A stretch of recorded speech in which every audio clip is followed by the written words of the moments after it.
Good morning, chatty chatters. And welcome back, everybody. Good to see you all here.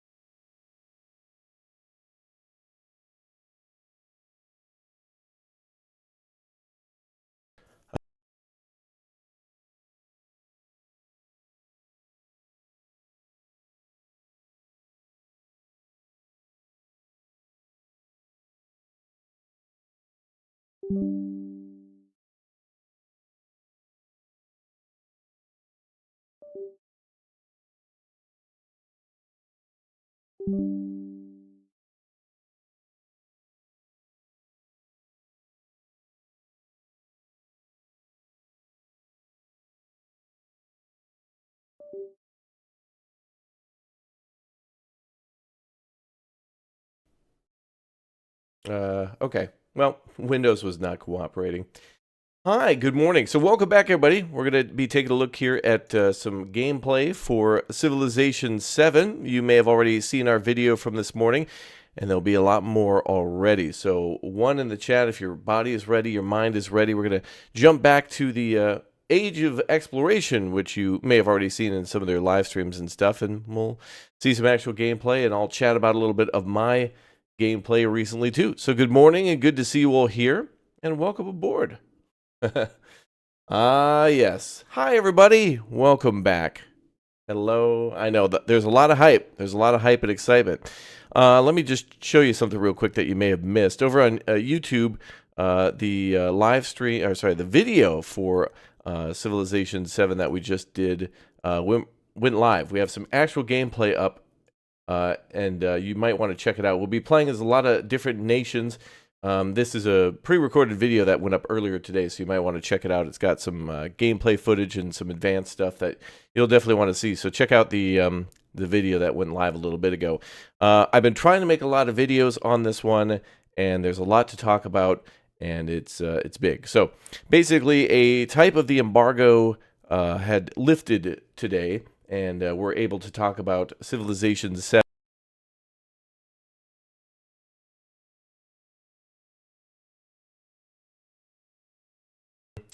But unfortunately, like, we can only show an hour of footage, which is really weird. So, yeah, it's kind of a weird thing. So the folks over at Firaxis and I think more 2K have basically said that we can showcase an hour of gameplay, but that's about it. So what we could do is, like, we can show an hour of gameplay, and I'm talking about when we make our videos, and I explain this too, but that's it. So we could do like an hour of gameplay and then an hour of talking, or 10 hours of talking. So it's going to be interesting to showcase Civilization VII on the channel. And so definitely go to that video that's live and give me some other ideas on what you want to see, because we're only able to show like the Age of Antiquity and the Age of Exploration. And we're only able to show a few civs and a few leaders. So it's going to be kind of a tough thing. But I'm hoping that everyone, if they shotgun blast a bunch of ideas in the comment section, that will come up with some more good videos. So in other words, you know, making an hour-long video of Civ, no matter how you edit it, that's not a great way to see Civ. Like, you're going to miss out on a ton of stuff about Civilization. So definitely check that video out and give me some more ideas. And I think later today we'll show a video on combat, and I'll try to, I think that might be the best way to do it, is, you know, show maybe 10 minutes of footage of each and every little thing. I know it doesn't sound like a lot, but 6 different videos maybe on things like combat and building and, you know, like diplomacy and stuff like that. Going to be actually a little bit more interesting. So there you go. Yeah, it's a total of 1 hour of gameplay between now and release. So I could, you know, I could record 1 hour of gameplay and then re-release the same video 6 times, and then talk about different things and answer people's questions that come in the comment section or something like that. Very weird, but yeah, it's kind of weird how they did that. I don't know why they wanted us only to do 1 hour. I think what it might be is that Firaxis may be doing like their own live streams in the future, like between now and the release of the game. So they might not want all the wind to be taken out of their sails. But the hype and excitement is here, and we'll be doing more videos between now and then. So the videos that you watch on the channel are are mostly going to just be me and my first impressions about it. And there's only a few videos that are going to be sponsored. That was part of the deal, that if we were going to play the game early, we could do a sponsorship for 3 videos, but then I could make as many videos as I wanted for an hour. And honestly, that's what I'm more interested in, is just doing my own thing for an hour. But the sponsored videos, I think, will be unrestricted. So maybe we could do, like, I don't know, a 10-hour video. I have no idea. I'm still looking into it. But all I really want to do is just, one, as of today, live stream Civ 7, although we can't do that. We can't show you actual gameplay yet until the 3rd of February, I believe it is. Or at least just before release. And we'll be playing it a lot more. I don't even think anybody's playing multiplayer yet. Like, everybody who's got access to the game is mostly just like offline and just playing their own stuff and learning. So it's okay. We'll see a lot more of the game in the future, and it'll be coming out. Remember, this is out for everybody on the 11th of February. Everyone gets to play Civ 7 then, but there are a few ways to play early, like advanced, what do they call it? Advanced access. And that's like a few days before if you get like the deluxe, ultra, mega, premium edition. Definitely check wherever if you're going to buy Civ, just definitely check the store page on where you're going to buy it before you buy it, so you know what you're getting access to and when you're getting access to it. So definitely check it out there. Yeah. So yeah, 1 hour up until February 3rd, and then I think that's when everything is like over. Like all the I think review embargoes are over. I think everyone can talk about everything early February.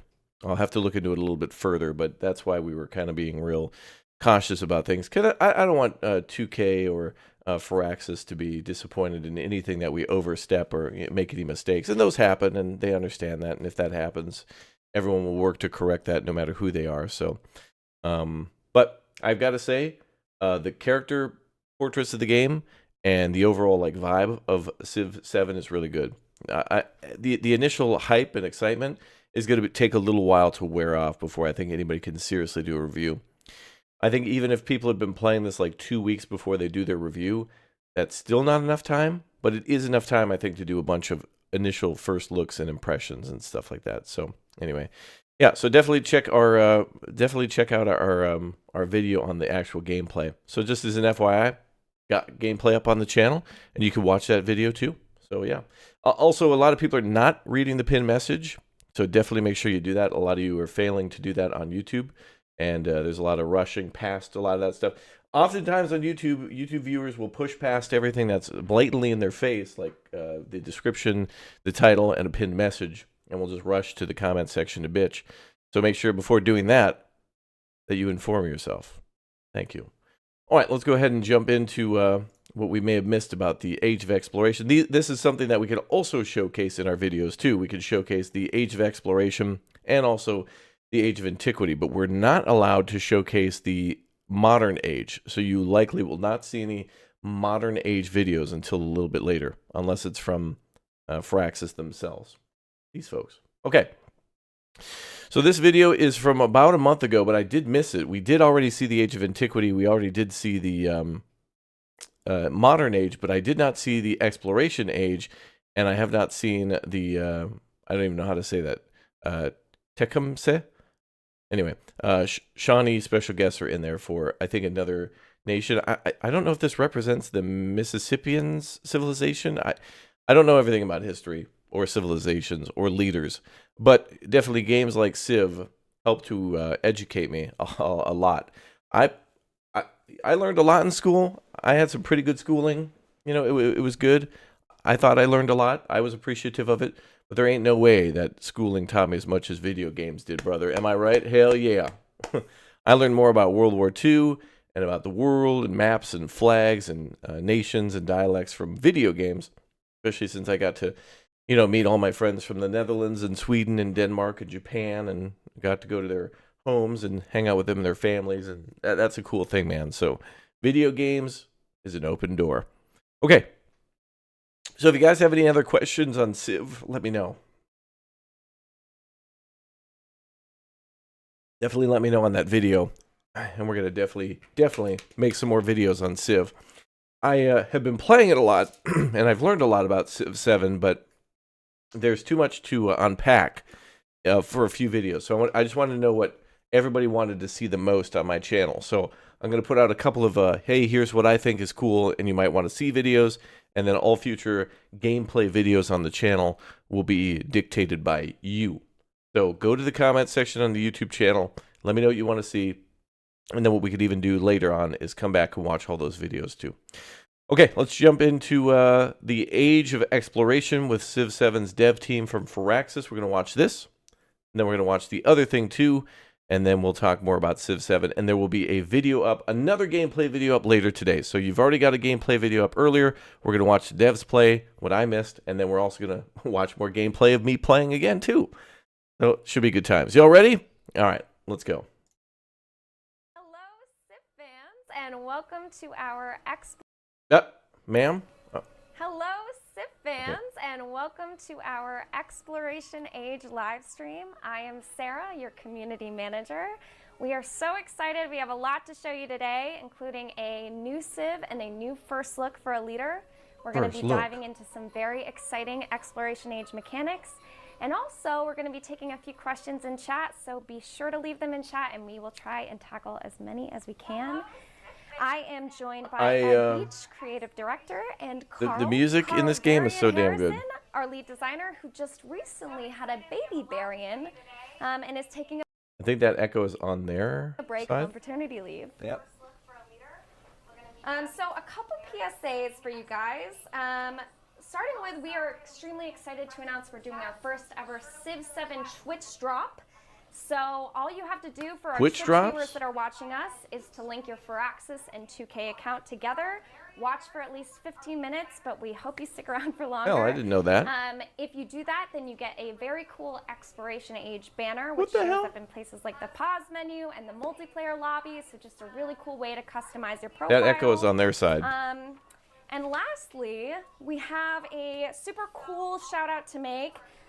We've got a exciting collector's edition for the game. So if you like physical items, be sure to check out the collector's edition. Some really cool things there. An awesome clock design, a scout figure, very exciting items. And I think even a really cool coin that you can get in the collector's edition too. Yeah, the collector's coin has a reference to the 4 different types of victories in the game. So if you are feeling economic, militaristic, scientific, or cultural, you can spin the coin around to represent exactly what you're going for that day. Chat, what victory do you always go for? More about what that looks I think like I always try to go for scientific or military. So when you order the collector's edition, or if you want to check out your Exploration Age banner from this Twitch drop, just a reminder that Civ 7 comes out February 11th for PC and console, which is super, super exciting to announce. And you can play as early as February 6th if you pre-order. So okay, so February 6th if you pre-order. Some exciting stuff to come. Ed, tell me a little bit about why you're so excited for the Exploration Age live stream. This is the railroad victory. Hell yeah, brother. This is when we really show how sort of the normal progression of an empire can turn in a different direction because of the new age of history that we're opening up and into as we get into the Exploration Age right after our age transition. So we're going to start out by showing the empire that we created through Antiquity. It's just a few turns before the Exploration Age is going to dawn on us. And we'll walk you through exactly how we got to this point, but really show you some of those cool Exploration Age details. Dude, I love his shirt. How the gameplay changes as you That's nice. I like that shirt. Half of the map. Yeah, it's going to be really amazing. And you're even rocking the Exploration Age t-shirt, it looks like, which is awesome. I know you've been really excited for this, and Carl too. I have not gotten to the Age of Exploration yet on my own. I've been doing too much of like playing a ton of the Age of Antiquity and then going back and playing as a new Civ, new leader, and playing it again. And without further ado, here is our new first look for a leader that you guys might remember from the past. Colonialism by pairing Isabella. Colonialism by pairing Isabella with her home Civ, Spain. Okay, who the hell is running this live stream? It's like I'm in charge here. Colonialism by pairing Isabella with her home. Troubleshooting just a little bit on the first look video. Why don't we just take a moment again, Ed? You have been super excited about this Exploration Age live stream. Going on? I know we talked a little bit about some of the mechanics that people can come to expect. And this leader, I think in particular, the team is really excited to Isabella? show off too. So I think one thing we should note to people is that I was talking just a moment ago about how you pursue the 4 different pathways through the game, either militaristic, scientific, cultural, or economic. And we have talked in the Which previous cameras? live streams, Which Antiquity to add? stream, we showed how, for instance, the cultural pathway during Antiquity is all about building world wonders. Yeah. So just a reminder to people that as we launch into a new age, we're going to be talking about different ways to make progress. And we're going to be in fired those after 4 this? areas. Those are what we call Yeah. our legacy paths. We have 4 unique legacy paths that are very tightly tied to the way the exploration age unfolded historically. And so deep diving into those is going to be really interesting for people. And speaking of deep dives, I think we are ready to check out that first look now, so let's go. Big shout out to her, though, for being a trooper and trying to get through the troubleshooting. Well done. Este su reino se acreciente sobre la tierra. Queen Isabella ruthlessly consolidated Spain's power through the Spanish Inquisition and Reconquista. No one suspects the Spanish Then Inquisition. expanded her empire's global reach into the New World. This means that she gets along well with anyone who doesn't take what is rightfully hers. In other words, Nobody. everything. Oh. As a relentless expansionist, Isabella's discoveries and conquests abroad reap rich benefits at home. Oh man, those waterfalls are pretty. The maps look very Command good. Isabella's massive naval fleets to claim and defend territory. Oh look, near it's the and Nina, far. the Pinta, the All Santa without breaking Maria, the bank. and the Isabella. Capitalize on all that colonialism by pairing Isabella with her home civ, Spain, in the exploration age, for extra gold towards converting towns into cities. Or choose a different path all your own. But whatever you build, remember Damn. to build something you believe in. I believe in parking garages and off-road, brother. So that was our first look for Isabella. We hope you enjoyed it, and be sure to check out the game guide for Isabella after the stream ends. Ed, can you tell us a little bit about why She the seems team cool. wanted Isabella to make a return to Civ 7? So Isabella is a leader that's sort of near and dear to my heart. We just saw in that video the final wonder that was being built at the end was El Escorial, which is outside Madrid. Took a trip to Spain when my daughter was studying abroad there. Visited places like El Escorial, but also Granada, where Ferdinand and Isabella are buried. And it was just a really cool, deep look into Spanish history and all the different cultures that have come together to form Spain as it is now. We're actually, you go there, you get a sense of, oh, well, there's a lot of Roman heritage, but there's Greek heritage, Visigothic heritage, Moorish heritage. You see all those cultures combining into making up what Spain is today, and we'll see that in game as well. Now, we came home from that trip, and not too much long after España? that, my wife and I got 2 new cats. We happened to name the cats Ferdinand and Isabella. And so Isabella is actually our cat that loves to sit on a civilization pillow. And so, you know, there she Oh my is, gosh. probably at home watching the live stream on her Civ 6 pillow. Yeah, there's a little bit of a personal connection here for Isabella for me. That's amazing. It looks like she's ready to go. Well, She loves, Isabella's a good choice too watching, because they have live literally streams, an age called the Age of Exploration, and that's. features as I mean, that just makes sense. Also, a Spanish Ferdinand and Isabella board game that I worked on that came out about a year ago. So, yeah, Oh, really? Very, very much tied into This dude is sort of the passionate. historical Passionate period about that, the Age of I'm really Exploration. fascinated with. Very cool. That's awesome. And I know a lot of our Civ players that have been with us from our older games too Ed's are cool. probably excited to see her make a return to the Nice game guy. too. So I think one thing we should talk about as well in terms of a return is the bonuses that were chosen for Isabella. Carl had a hand in coming up with what those should be. I think it was a discussion that you were having, and you want to go through that with us? Yeah, so we have a whole content design team, and we were working on Isabella's design and what that should look like. And Matt Beach, another content designer, and I were both enamored with the Civ 5 version of Isabella. We thought that she was a ton of fun with her Natural Wonder gameplay, the fact that you got gold from discovering them, the fact that you doubled or increased the yields that they provided. So we wanted to bring that back. but we also wanted to sort of address the feast or famine bit of that. If you didn't have a natural wonder, you didn't really benefit from her abilities at all. So we've added this naval unit portion so that she can have a really large fleet to sail the world and discover the natural wonders so that then she can settle them. That's awesome. Well, let's see her in action. Let's go ahead and load up the game. Ah, there we go. And really quick, while we're here, Finally. let's just talk for a second about the Exploration Age and what it represents. I know we're starting off here in Antiquity. We're going to show that transition moment, but just for everybody wondering, what can we expect from Exploration? So exploration is the time where, starting in the Middle Ages, but kind of progressing forward from that, a lot of different world powers unlock the technology to sail across the oceans. And initially, that was a pretty dangerous endeavor. You'll see how that works in our game, that it's not the safest thing to do right at the beginning of the Exploration Age. Isabella's But the playing key as Greece? for game and sort of history-changing revolution was that now you could trade with trade partners that were across distant seas. There were exotic goods from across the world that would be coming back home, and that just had a tremendous impact on the economies of the world, on the different types of trade networks that were being formed. Man, that's a pretty well-developed city. There was a lot of contention in terms of how Europeans were going to get to the Orient to get spices. So it really changed just the whole Man, the geopolitical music is so situation good. in the world. And we wanted to represent that in the game by having just a whole different set of gameplay mechanics roll into our game.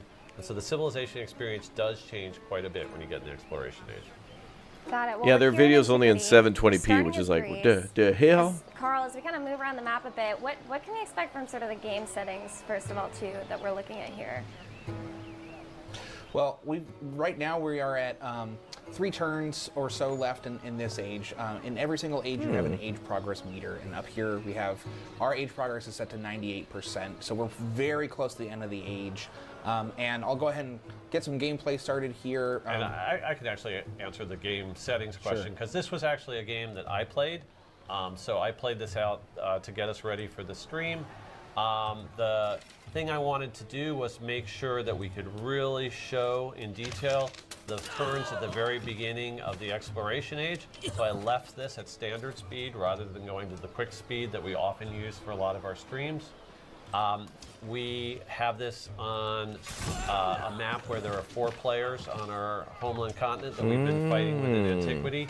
We'll go through which of those players are doing well and which of those have had some challenge. In terms of the difficulty setting, the setting is what we call sovereign. It's the new name for the emperor. Dude, this guy is difficulty being level. That's one below completely under mortal. attack So we wanted the AI by to like keep bandits up and stuff. with what an experienced Civ 7 player is capable of, but not put it on one of those really tricky difficulty settings at the top. Right. And there's one AI opponent, Xerxes, who has had a really tough time in this age. We boxed him in very effectively between Ashoka and my empire, so he's behind. But the other 2 AI civs are keeping right up in terms of where they're at in both like science development, culture development, everything like that. I've got to say, Xerxes does not look happy right now. He shouldn't be, given the situation. He Carl's mad. showing it right now, how his 2 cities are between this eastern edge of our empire, which is mountainous, has a few choke points, and you can see how far to the west here Ashoka has come over with his empire. So Xerxes is militarized with building walls around his cities to try to defend what he can. He has also taken one of his settlers and dropped them all the way down in the southern end of our continent here, and created a city on this navigable river inlet into a lake. So we'll see some stuff later in our stream about what he does with the city, and it's actually very, very interesting. Okay, The music Carl, is so what are so we looking good. at here? What's going on? So Civ toward 5 the is end still of the peak in your age, opinion? as I was talking I about hear good things previously, about with 5. the I haven't played that one. 98% age progress that we've got right now, you do start to see what's called a crisis. And the crisis sort of accelerates administration is in the conflict that occurs at the end of the game. And the crisis that we have in this particular game is a barbarian invasion, which causes barbarian camps to spawn around the world. These are completely hostile units that will attack us, and we can see we have one. That's like spawned Viking right raids. near That's kind of cool. near us. Just But random the other Viking thing raids. That occurs with That's what it feels like. crisis is you're forced to pick what are called crisis policies, and these are unique Or social the, policies that have negative The Golden effects. Horde. So if we come over here to this tab, we're able to see the crisis policies that we Oh, have here. Why don't wow. you talk a little bit about these? So this is a reflection of this crisis has been going on for a while. You can see on the progress bar here that it has 3 different stages to it, and we're well into the 3rd stage. As each stage is sort of unlocked, the situation gets worse. You have to adopt even more of these crisis policies. So I picked 4 out of the Every 6 age that will I eventually thought have a were crisis least that you have to harmful withstand. me. That's kind of cool. But you can Even if see you're an based on the economic names player, of you're them, still I'm gonna have hiring to mercenaries in from the barbarians deal with to it. try to fight off the other clans of barbarians. This was a tactic that Rome used late in the Roman Empire to try to keep Western Rome alive. I'm offering tribute to them to try to pacify them a little bit. I have some commanders within my army that are rebelling, but somehow I managed to keep things together. And so that's a good example of some of those crisis policies that you have to live with. And these affect all players equally. So the AI is also affected by the crisis and has to select their own crisis policies to deal with the problem at the same time.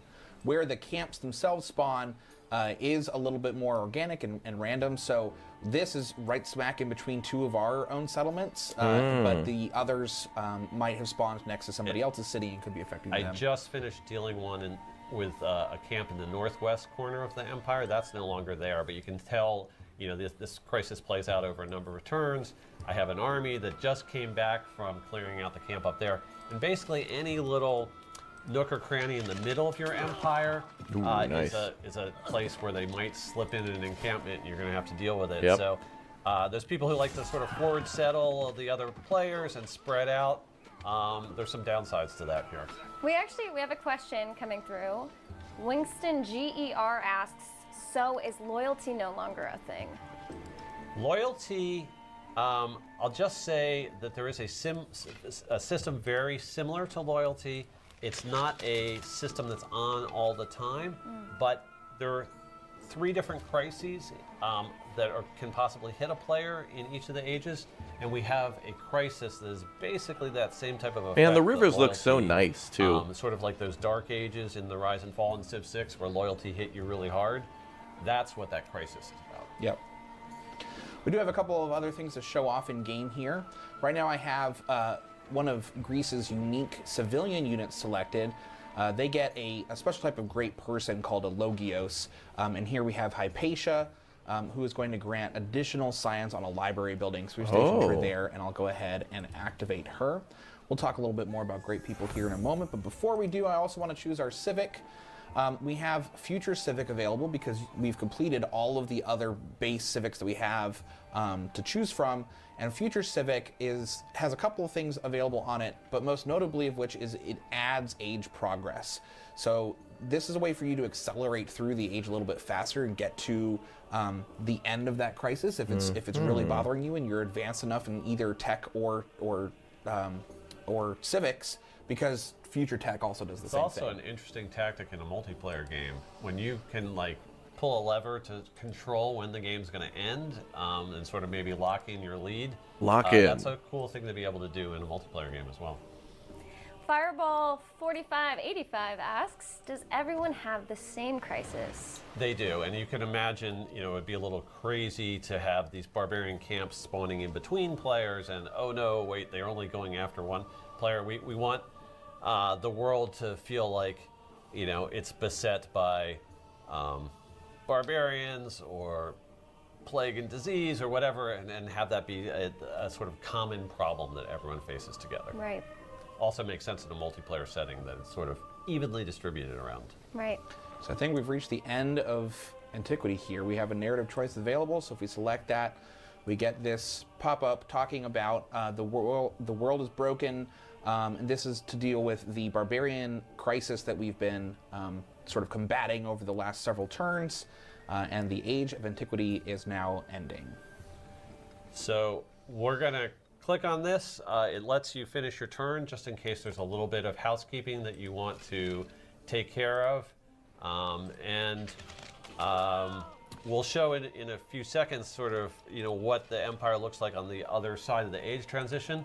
But keep in mind that the type of military units and their position does get preserved. They sort of get reset back to a sort of a home base into one of their towns or cities nearby, or with a commander nearby. But even those little battles you have at the end of the turn might affect, in the very last turn, might affect the composition of your army going forward. So we've tried to set it up so the last couple turns of the ages still, carry forward and are impactful to you in the next stage. And speaking of things that carry forward or don't carry forward, we have one user asking, Anthony, do crisis policies last the remainder of the game or just the length of the crisis? So you'll see after we come through transition that your whole government resets and all the policies are going to be refreshed. The crisis policies are not active when there's not a crisis going on. Hey, chat. So the crisis policy slots will be What clear. was the You first won't have any of those Civilization game that you played? What is very cool. I think for me is it was that either the Civ 2 or Civ 3. I Civilization can't unique remember. Policies. I think, Carl, you want to bring those up. I may have played so we 4, and can I know which ones definitely we did had not as play Greece. 5. All my friends So weren't. anyone that has the They all lost interest in Civ around the time that like Civ 4 and 5 were Our out. 3 Greek unique policies. And then I played played 6 again, and I liked being able to play Civ again, So but those are going to be the ones that we start the next stage with. I didn't really get a chance to play Civilization. So you can see it's really like a tactical 4 and choice 5. to pick I who that wish I Antiquity did. Civ is. Never when you think played. about it. All matters, and all those choices. sort of Maybe it was stack, Civ and 2 by for the me end of too. the I game, have a your Civ 2 empire CD. is a conglomeration of all those choices you've made. Like I have a bunch of collection of games that I had growing up. And Advance. Let's do it. I don't remember playing 2, but I have the CD, So so the I first thing you see I must is have. a cool video. Ooh. And we will be going into that. I must have played 2 for a little bit, like, and then immediately got into 3 or something like that. I can remember enjoying those games. You got bored of the sort of Civ? Oh yeah, I probably did too. Like when I was younger, I was like, who the hell? Like other than the Egyptians, Romans, and Greeks, had no idea. And now the age is coming to an end. Oh my god. The age of antiquity is over. Strong trade came of strong relations, and Greece flourished because it chose its partners well.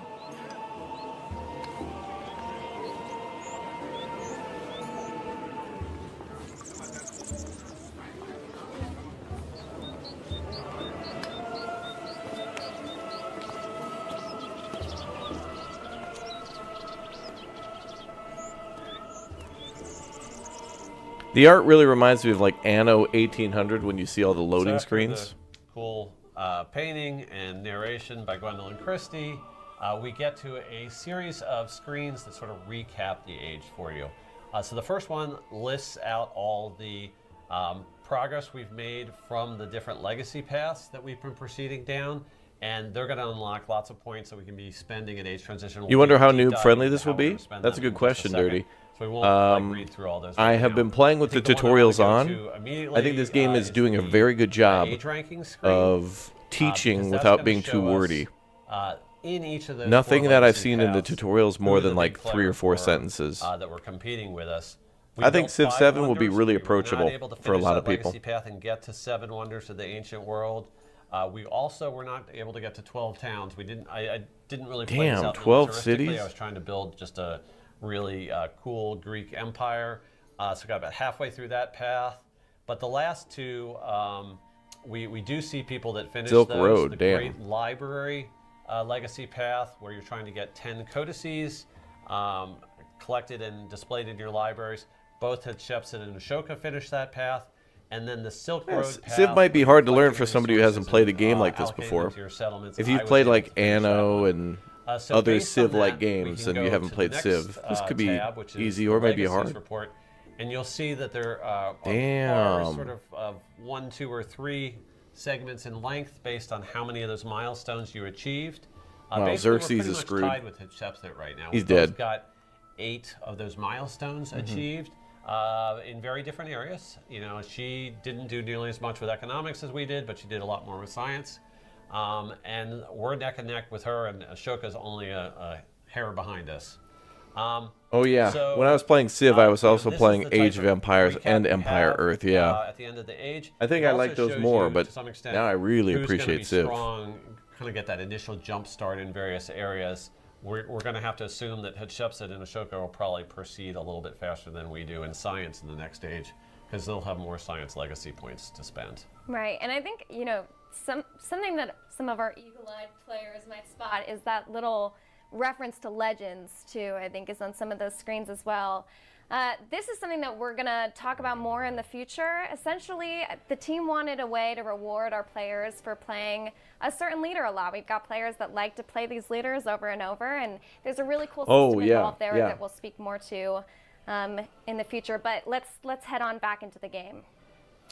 Okay, so hold on. Just to touch on what she basically just said is that, you know, the game has a ton of civs and a ton of leaders, and there's like challenges for all of them. So when you get bored of doing the typical, like, you know, I mean by bored, I mean, you know, you're already 1,000 hours into Civ, and you've done the things you've wanted to do, like, you know, won the game as Greece with a science victory or Rome as a military victory.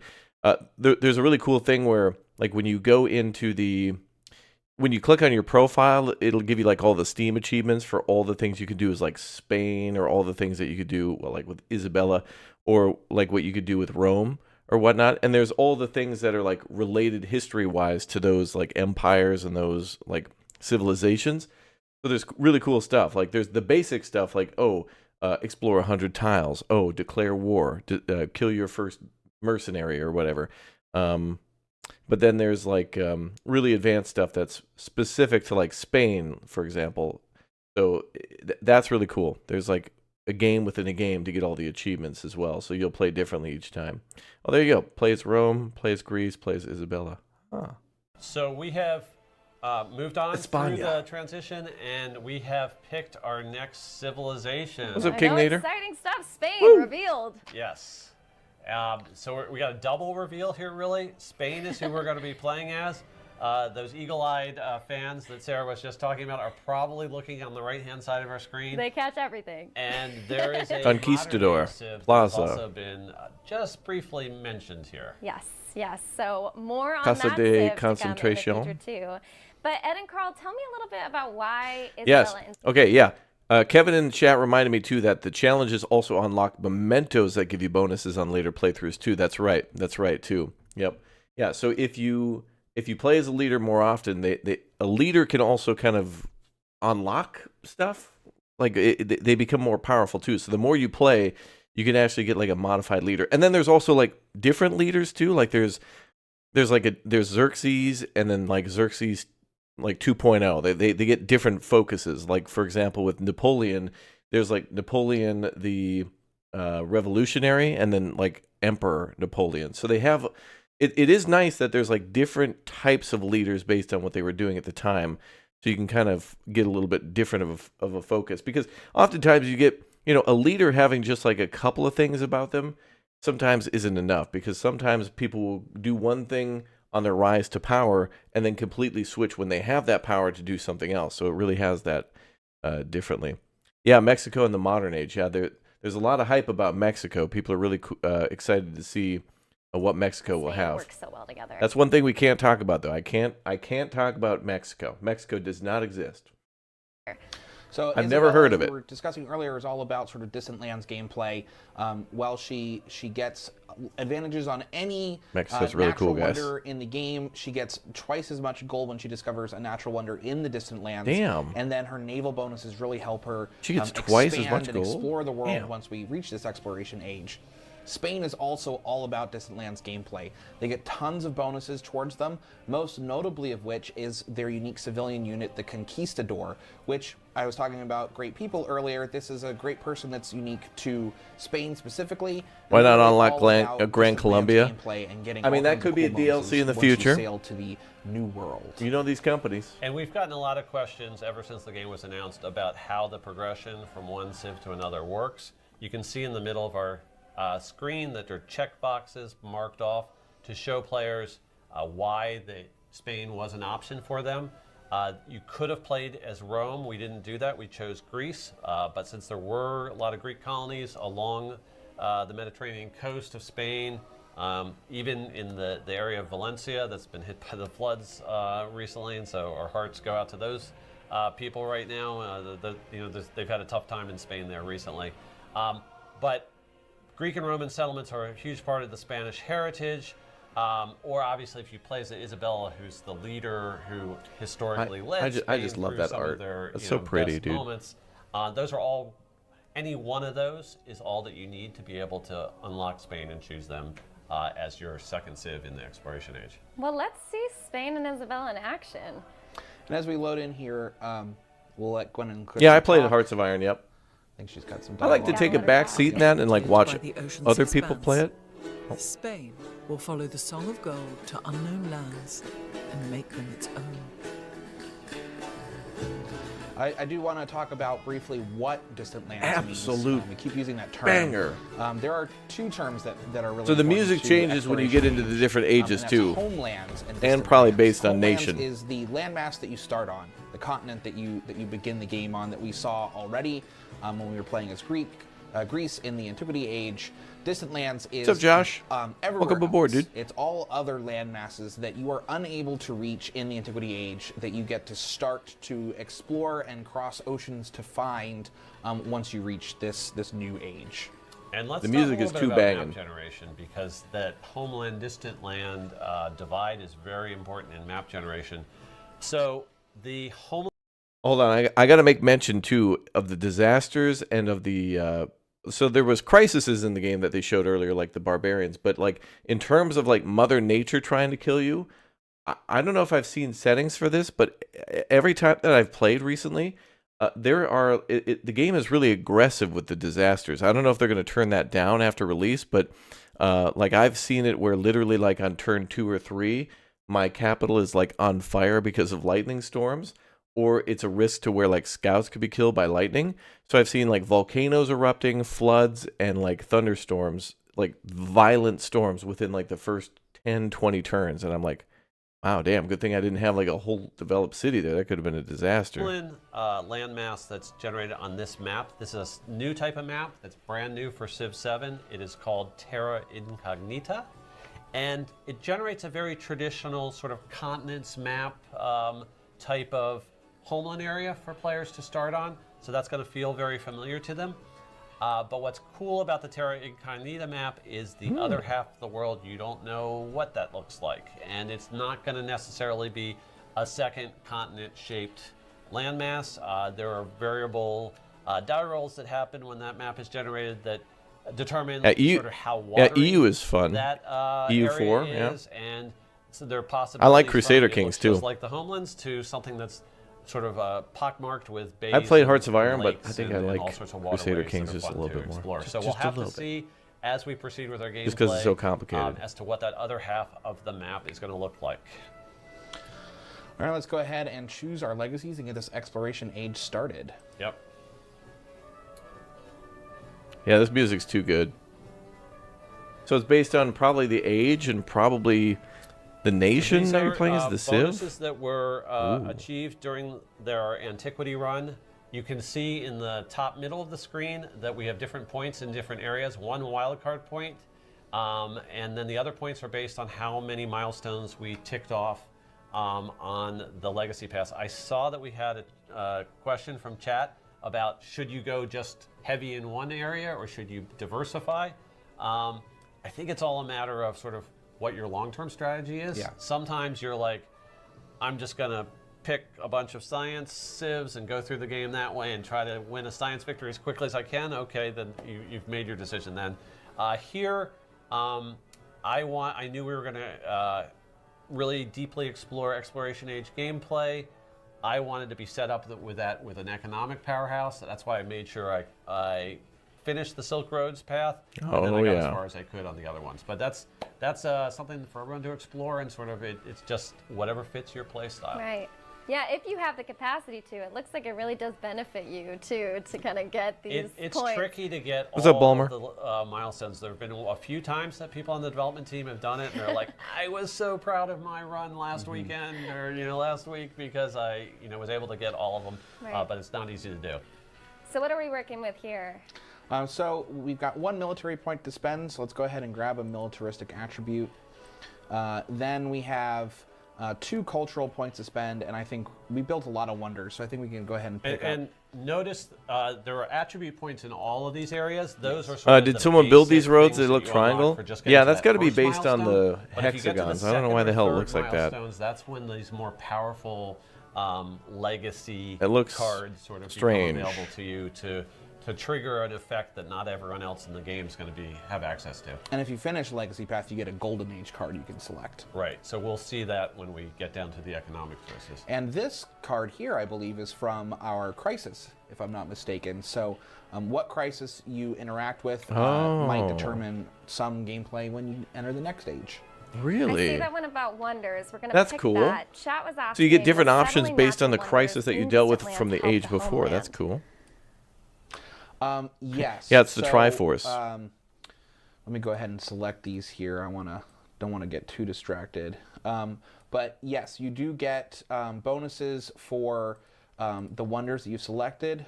We are going to move our capital here. I want to do that. Go to Chalkis. So this will upgrade that to a city and make it our new capital, renamed Madrid. Let's confirm those. Oh, I have one more. We'll Got do a wild card, yeah. We'll do a Oh, cultural whichever you point. want to pick. So the wonders that you settle on will benefit your homelands as well. If you settle on a wonder that is, let's say, culture or science yields. So this is cool. those They're are slowly empire converting yields and will just add to your Greece science to and Spain. culture Like progression. the buildings as and normal. stuff will look different if you eventually. Are settling on a wonder that's, say, giving food or production, and you have a town, Yeah, those roads are then towns weird. can send yields back to your other cities, so you'll be able to send those yields back to the cities on your homelands, or if you upgrade it to a city, obviously it will benefit that directly. And we've got actually a really cool dev diary that just came out. Economics feature lead Edward Zhang on our team wrote this incredible dev diary. Check it out on the Civ website, but it goes all into cities and towns in Civ 7, and it's a really great read. And to get to the specific thing in that diary to look for that Carl was just talking about, look at the section on town specializations, because those determine how a town can take its yield and distribute it around the empire in different ways based on the specialization you choose. Right.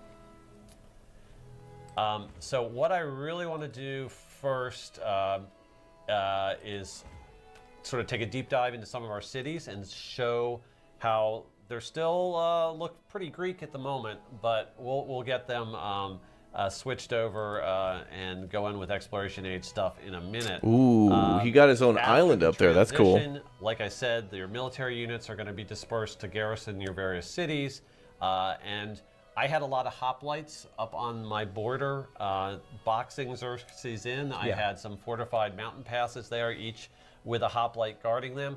So we have a lot of those infantry units that have been upgraded from the hoplite into the tercio, which is the Spanish version of an infantry unit. I think if we can zoom in on Madrid, let's take a look at our brand new capital. So this is a Greek city. It was called Chalkis when it was our Greek city. We built the Oracle here. We built a Greek unique quarter. The Parthenon. You can see our Greek heritage is just sort of looming over our new Spanish city. But we're going to start making it Spanish. The population buildings filling in around the various urban tiles are starting to look Spanish now. We also have a bunch of buildings that have carried over from Antiquity. That looks really so, cool. For instance, if we look in the that water looks here, really good. Like we as have a in, lighthouse like, it and, looks. The looks are good. A pier there. Building and design is those nice. are from Antiquity. the city looks Antiquity buildings believable. are not going to be as strong here That's in pretty, Exploration man. Age. They lose their adjacency bonuses, but they provide their basic yield. Hold on a second. I'm actually seeing repeating buildings. Building with a dome and then a double, like a 2-story building with 2 windows on each side, double repeated. Guys, this is unplayable. Cancel all your pre-orders. Let's get angry. Let's all type out a massive paragraph on every video and then spam the word de novo. Cool, let's go. All right, let's jump into choosing some Let's all get specifics. mad. We want to start advancing down these new legacy paths, and like you said before, those do change from age to age. Litigation. So let's talk a little bit about what we might want to do with a culture when we see that we are being recommended piety as our culture path here, and that's because it has a temple. So you want to talk a little bit about temples and how that works. Okay, so actually, I think let's pop open the legacy path screen up off of the Rabble, progress, rabble, and rabble. The first one we come to is culture anyways. So the first objective in terms of these legacy paths is going to be to collect relics. Now, how do you get relics? Where do they come from? They're part Where do of they our go? religion Cotton Eye system. Joe.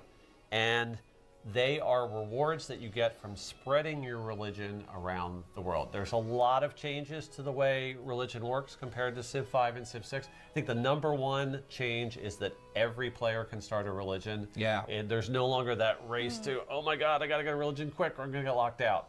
You don't have to worry about that anymore. So every player gets to start one. They're going to get a holy city. That holy city is protected from being converted by other players. So you also can never lose your religion. Correct. Oh. But you can certainly be All right, here's the diminished, religion that and Chat the was talking AI about. we'll see is Like, pretty how is it aggressive different about from spreading its 6? religion, Absolutely. And so you have to focus on it. And like religion systems in previous games, there are different sets of beliefs that you Yes, choose. I like the We'll graphics get in to this that one, once and we have the unlocked character, religion, like the and 3D character requirement there models is to and the research piety, buildings get the and temple like unlocked. units We'll all look probably really buy nice. a temple with They look gold cool. so that we can get that gameplay going as fast as we can, and we'll explain it in more depth as we get Yeah, I there. love this fancy music, go Chat. over I these feel like we others, need to or have should we some return to wine. gameplay? Let's go back to some gameplay, and then we'll talk about this as well. I want you to definitely get those ships moving, and then we can talk about some gameplay based on that. Absolutely. So I'm gonna start building a settler here because we do want to settle new towns in the distant lands. So I'll build that now so that we can move it over. But you talked about getting ships out, so I'm gonna go ahead and purchase. We have a large amount of gold here, so we're gonna purchase a ship, a cog in Athens here. We do have one for free in our capital at the start of the age. purchase it. Oops, you're right. I selected it for production. We want to switch the purchase menu, purchase, yep. and I will buy the cog. There it is. We have one in our capital, Madrid, new capital of Madrid.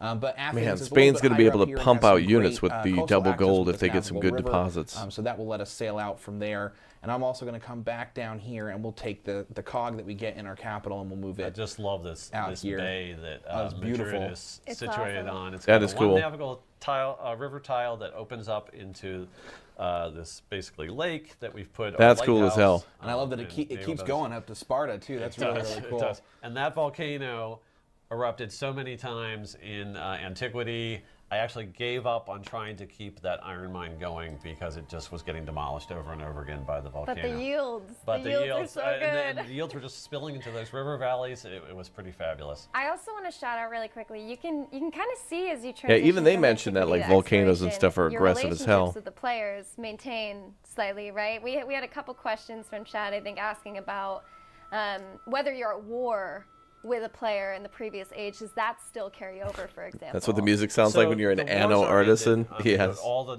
empires are being disrupted, and there's probably a period of decades or maybe even hundreds of years between one age and the next. So there's no active war that continues over. But Civ leaders live a long time. Civ leaders are hard to get to go away, and Civ leaders remember. And so Carl can go and look at some of the relationships we have here, and our two friends from Antiquity, Ashoka and Hatshepsut. By the way, I like still how they very put the friendly time with in the us. upper right Maybe corner. not quite as Like, friendly you as can they actually were see, like, before a when they were clock allies, but in-game, they're definitely as in, like, your actual trending on that time. side of I like things. that. And Xerxes is still pretty mad at us.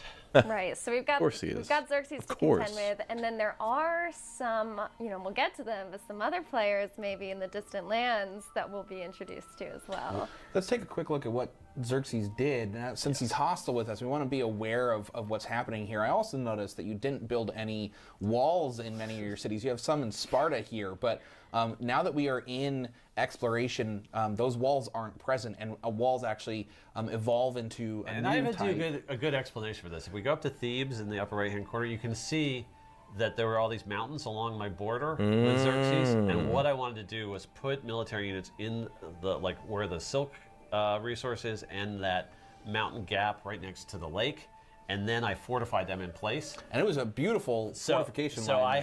I had a little Maginot line kind of going there. or Thermopylae. Yes, exactly. Oh, that was my favorite board game growing up. Yes, it is. So, anyways, Thermopylae. Did Xerxes anybody was here followed play very nicely, Thermopylae? but now I always agree. was the thimble. If he comes at us from the north, we don't have any fortifications in place.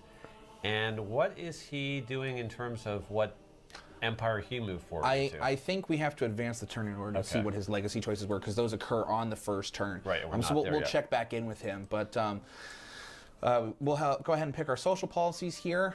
So as you were talking about those reset, our government will reset. We do have to pick from our traditions only. We have because we've done no civics here, we have no exploration age social policies to pick from, only our Greek traditions. So we'll go ahead and slot some of these in.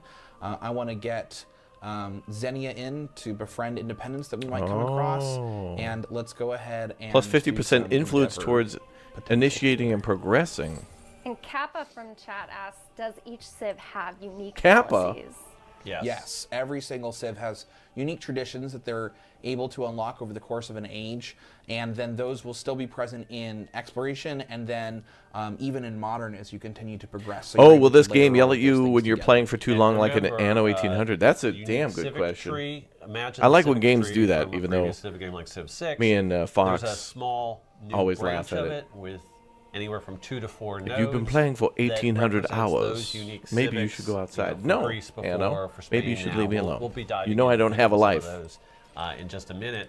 But that's where those traditions get unlocked. So you have to make a decision in terms of your culture. Do you invest it in sort of your own uniqueness, or do you get some of those things? I'm gonna be that honest, push you I towards never the really civic knew how to tree use that everyone's culture sharing? in That's a hard previous Civ decision games. sometimes, but I'd always the just go really economic, powerful military stuff science and typically ignore is in culture. your unique tree, But so it you seems don't like want to actually slip on doing a that. good reason to use it now. But in order to get a religion going, we have to invest in the generic civic policy. So actually, we're not in our unique tree quite yet. The last thing we have to do here is pick those leader attributes that we unlocked as part of our legacies. One thing that's really interesting about leader attributes is they persist as you progress across the ages. So we do have some bonuses here from what we've unlocked in Antiquity, and these are carrying forward with us. So as we acquire more points, whether it's through something that happens in an age like these bonuses here, or through the legacy cards that we picked, I hate we're culture, able to confirmed. continue to level up our leader and add more things to them as we continue through the game.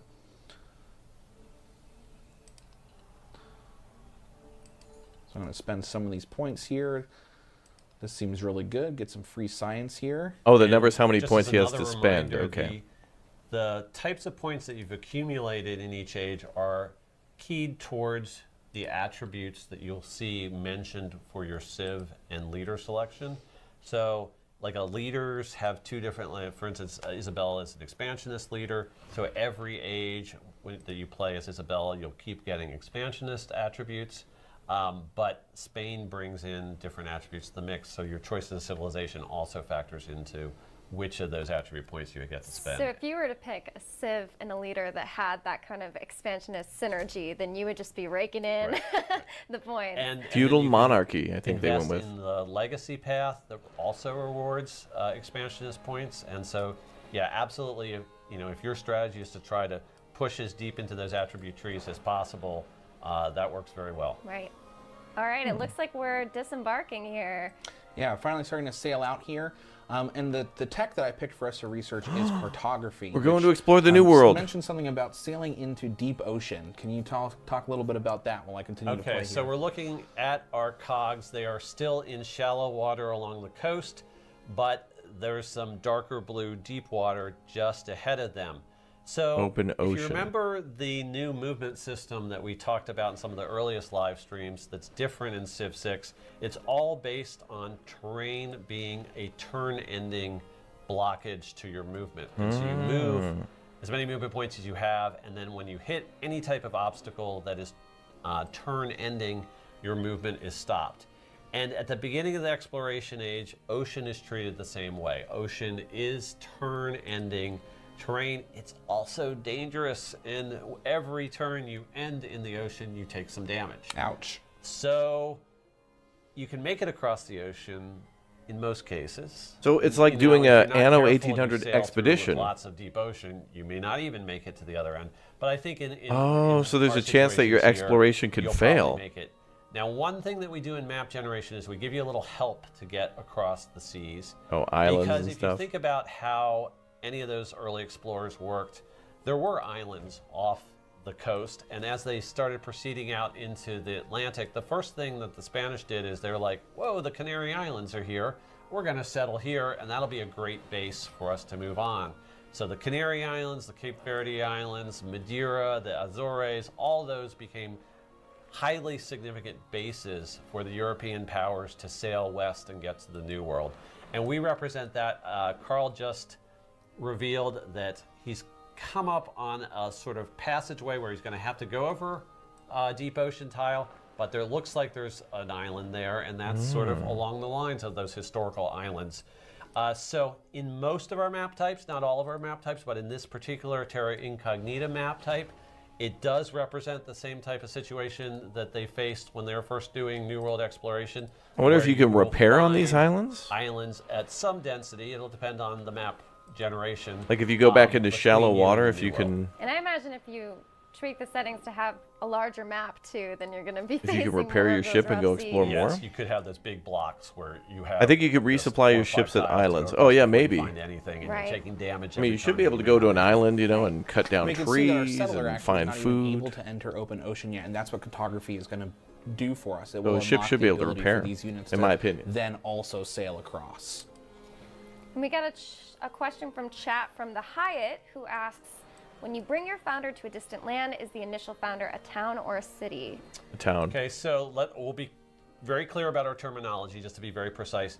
The founder is your settler unit only at the beginning of Antiquity. Right. When you have no... Or if you do an advanced start. Right. Well, a lot of the advanced Actually, no, starts you're right, actually and it is have, only Antiquity. have, You're right, have you're your initial town place. So it's pretty much the only in Antiquity. Every other unit you use to create new settlements is Or a called town. a settler. And every settlement, when it first is created by a settler, starts as a town. Mm-hmm. It will have to then be upgraded into a city yep. at a gold expenditure. And that remains true for distant lands too, regardless, right? It does. Mm-hmm. So I've been paying attention. Anytime here, I think it's about time to us to talk about why we're so focused on the distant lands. And so, if you want to start showing some more Weird of that they those call it legacy distant paths. lands. I want to. I would just There's call it one the thing New I'm going World. to jump in with Okay. before we do. I actually just selected to place this bazaar on That top is of bizarre. a building that we already had. We had a market and a garden. It's right absolutely here. bizarre. So I am replacing the garden with a bazaar, and this is what's called overbuilding. This is something that's unique to a new age when you've played a previous one, All right. or in this case, actually, Because you're doing building advanced on your start previous does apply here civilization. as well. That's cool. I like that. What happens is you do, like you said, you lose all of your adjacency bonuses on your antiquity buildings. They're still present. They're still providing you some yield. We can see in this case I'm getting 2 gold from the market, but all of the adjacencies that it had went away. So in order for me to maximize my city tiles now, I want to replace these previous age buildings with the new ones. So I'm building this bazaar on top of this, and it will get adjacencies and, as well as a higher base yield, and it will be a much more powerful urban district or quarter once it's finished as a result. And this is a great example. You can see that this is like the waterfront for our capital city. This is going to be a great place for all those markets and anyone selling their wares coming in from goods. So that's why we've chosen the adjacency bonus of coastal tiles, given adjacency to all of the gold-based buildings. Right. And that's also why in the previous age this was a great place to put a market, but now we're going to upgrade it to basically the new age building. It's still going to be in that same sort of classification of buildings of the gold producing But it's buildings. better. But we want that bazaar because the bazaar is going to turn on those adjacency bonuses for us.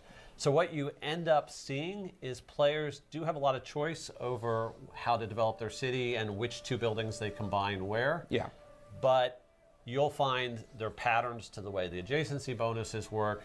You have these adjacencies that come from coast or river that encourage the mercantile trade. We have a really interesting switch up to the what adjacency promotes science. You want to talk about that a little bit?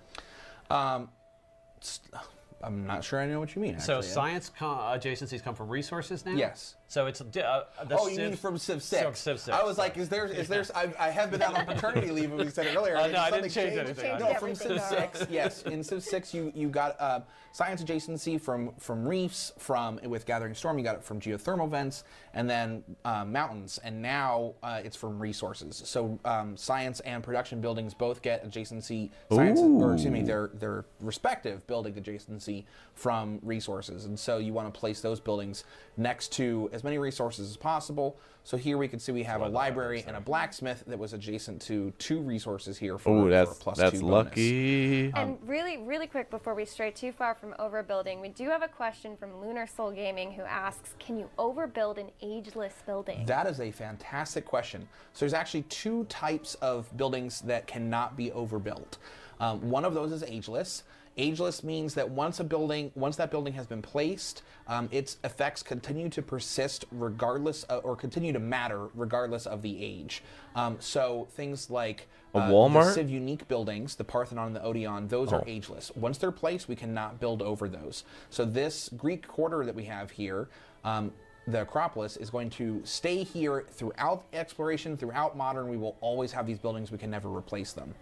The second type is persistent, and those are on our warehouse buildings, like the granary here. Persistent is very similar to ageless in that you cannot overbuild it and its bonuses continue to matter. However, persistent buildings can continue to be built in future ages. So if we do not have a granary in a settlement, we can still make a granary in a settlement because the granary has that persistent tag. Granary? What's Grandma doing there? And talking about the legacies, the last part of this is that this matters with our specialist system. Specialists that you place onto the map are still there once you transition, but what specialists do is they boost the adjacencies of the buildings in that tile. All of those go away from the Antiquity buildings, so we want to place buildings into tiles where we might already have specialists to try to boost those again, and that's going to matter for our science legacy path. So now Chess is we'll Taco do that Bell. and jump back Okay. in here. So let's talk about the science legacy path. We'll switch over to that.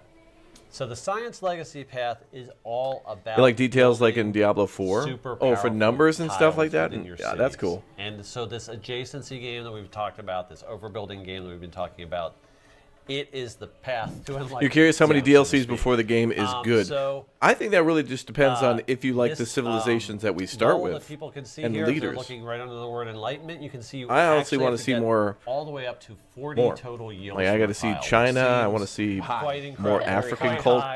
civilizations This is and normal leaders. gameplay. How am I gonna, normally Civ 6 you only saw That's yields how it like goes that, in these maybe around games. a Natural More, Wonder, more. Vampire Castle, or any crazy situations.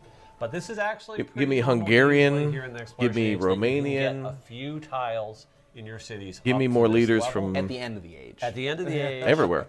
when you can place, right now we're limited to one specialist Czech. per tile. We Give me unlock Polish. higher specialist caps. Give me as we go Danish. through Give me the age. Swedes.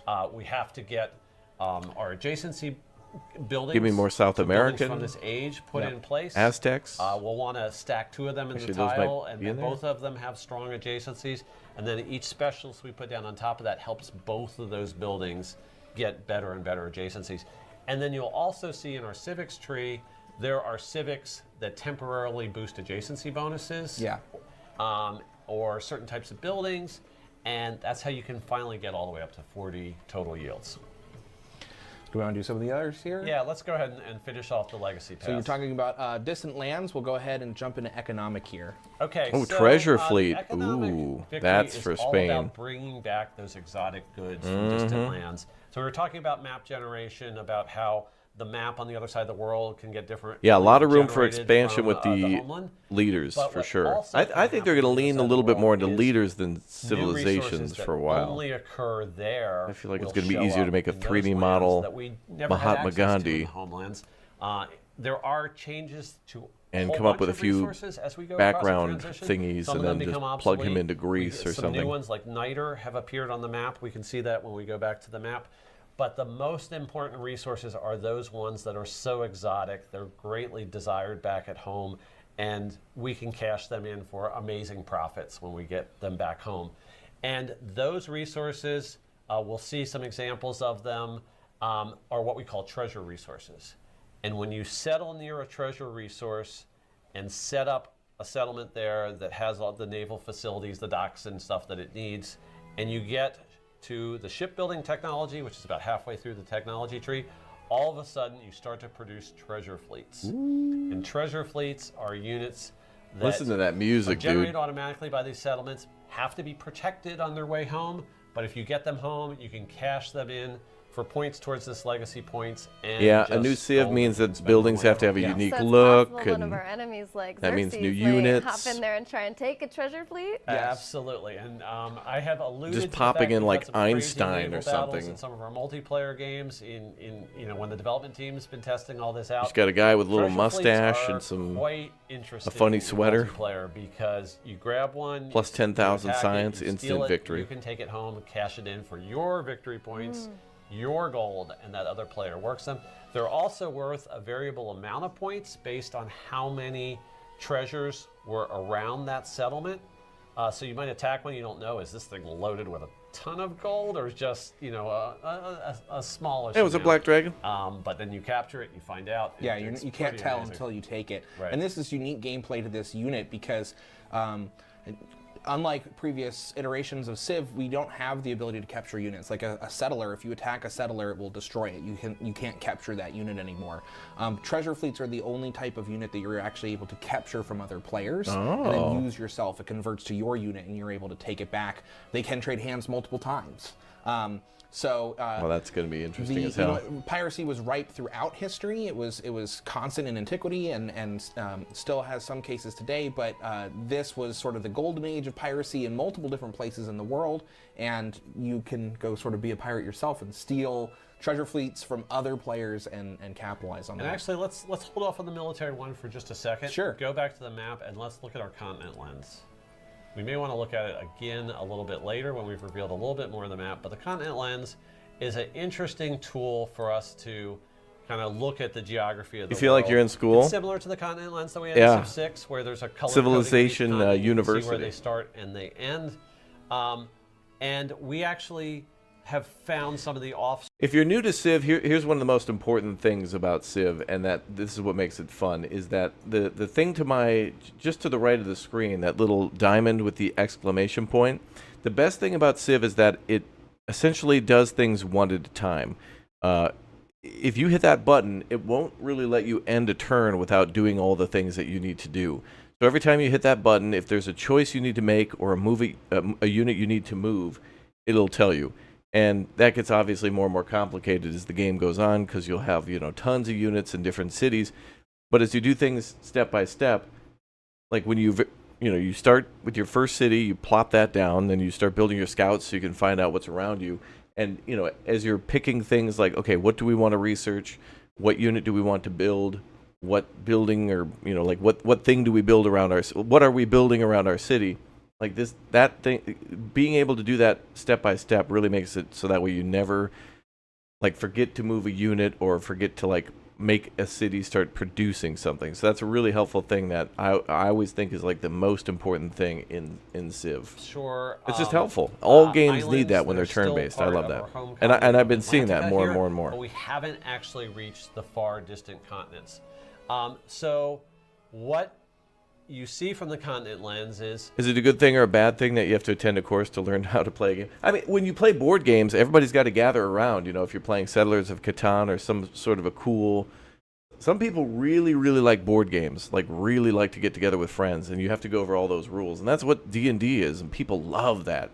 Okay, we got to set up our map, we got to set up our characters, and that's all your rules and stuff like that. So some people don't mind that. In Civ, I think Civ is trying to be more respectful of your time, because if you just want to fight right off the start in the modern age, you could just get right there. You don't have to grind through all the ages and stuff like that. So now you could just start where you want and also take breaks in between. So it's all right, you play with friends and you're okay, we're going to play until we get to the exploration age. And once you get there, then you save and come back next week or something like that. So it's really nice that you have that option to do that. There are different availabilities for these treasure resources What's up, I'm talking Booster? about based on sort of how far across the map you have pushed.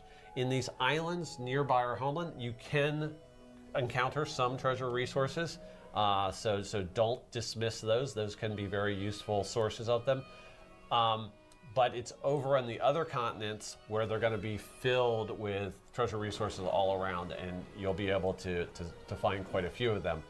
So we'll go back to the continent lens later, and one of the cool things about it is it keeps track of the number of continent lenses that you found. So if you're trying to like, oh, where did I see that really cool sugar resource or something that's going to give me, or spices or whatever it was, that will help you remember where those are. Right. Seems like there's a real prerogative to get over to distant lands. And we haven't even talked about the fourth legacy path, which is also important for that as well. Yep. What is that? Oh, it's a flood. Oh. Another question from chat: can we connect defensive combat units to the treasure fleets? So the attachment of units together, like was possible in Civ 6, sort of works through the commanders right now, and the commanders, can have units included in their army. We'll see in a second that Spain has a really good advantage in doing this, so they can actually, have even more units traveling with a commander. But that would be how you would do it if you wanted to hook in a treasure fleet. You could protect them essentially, right?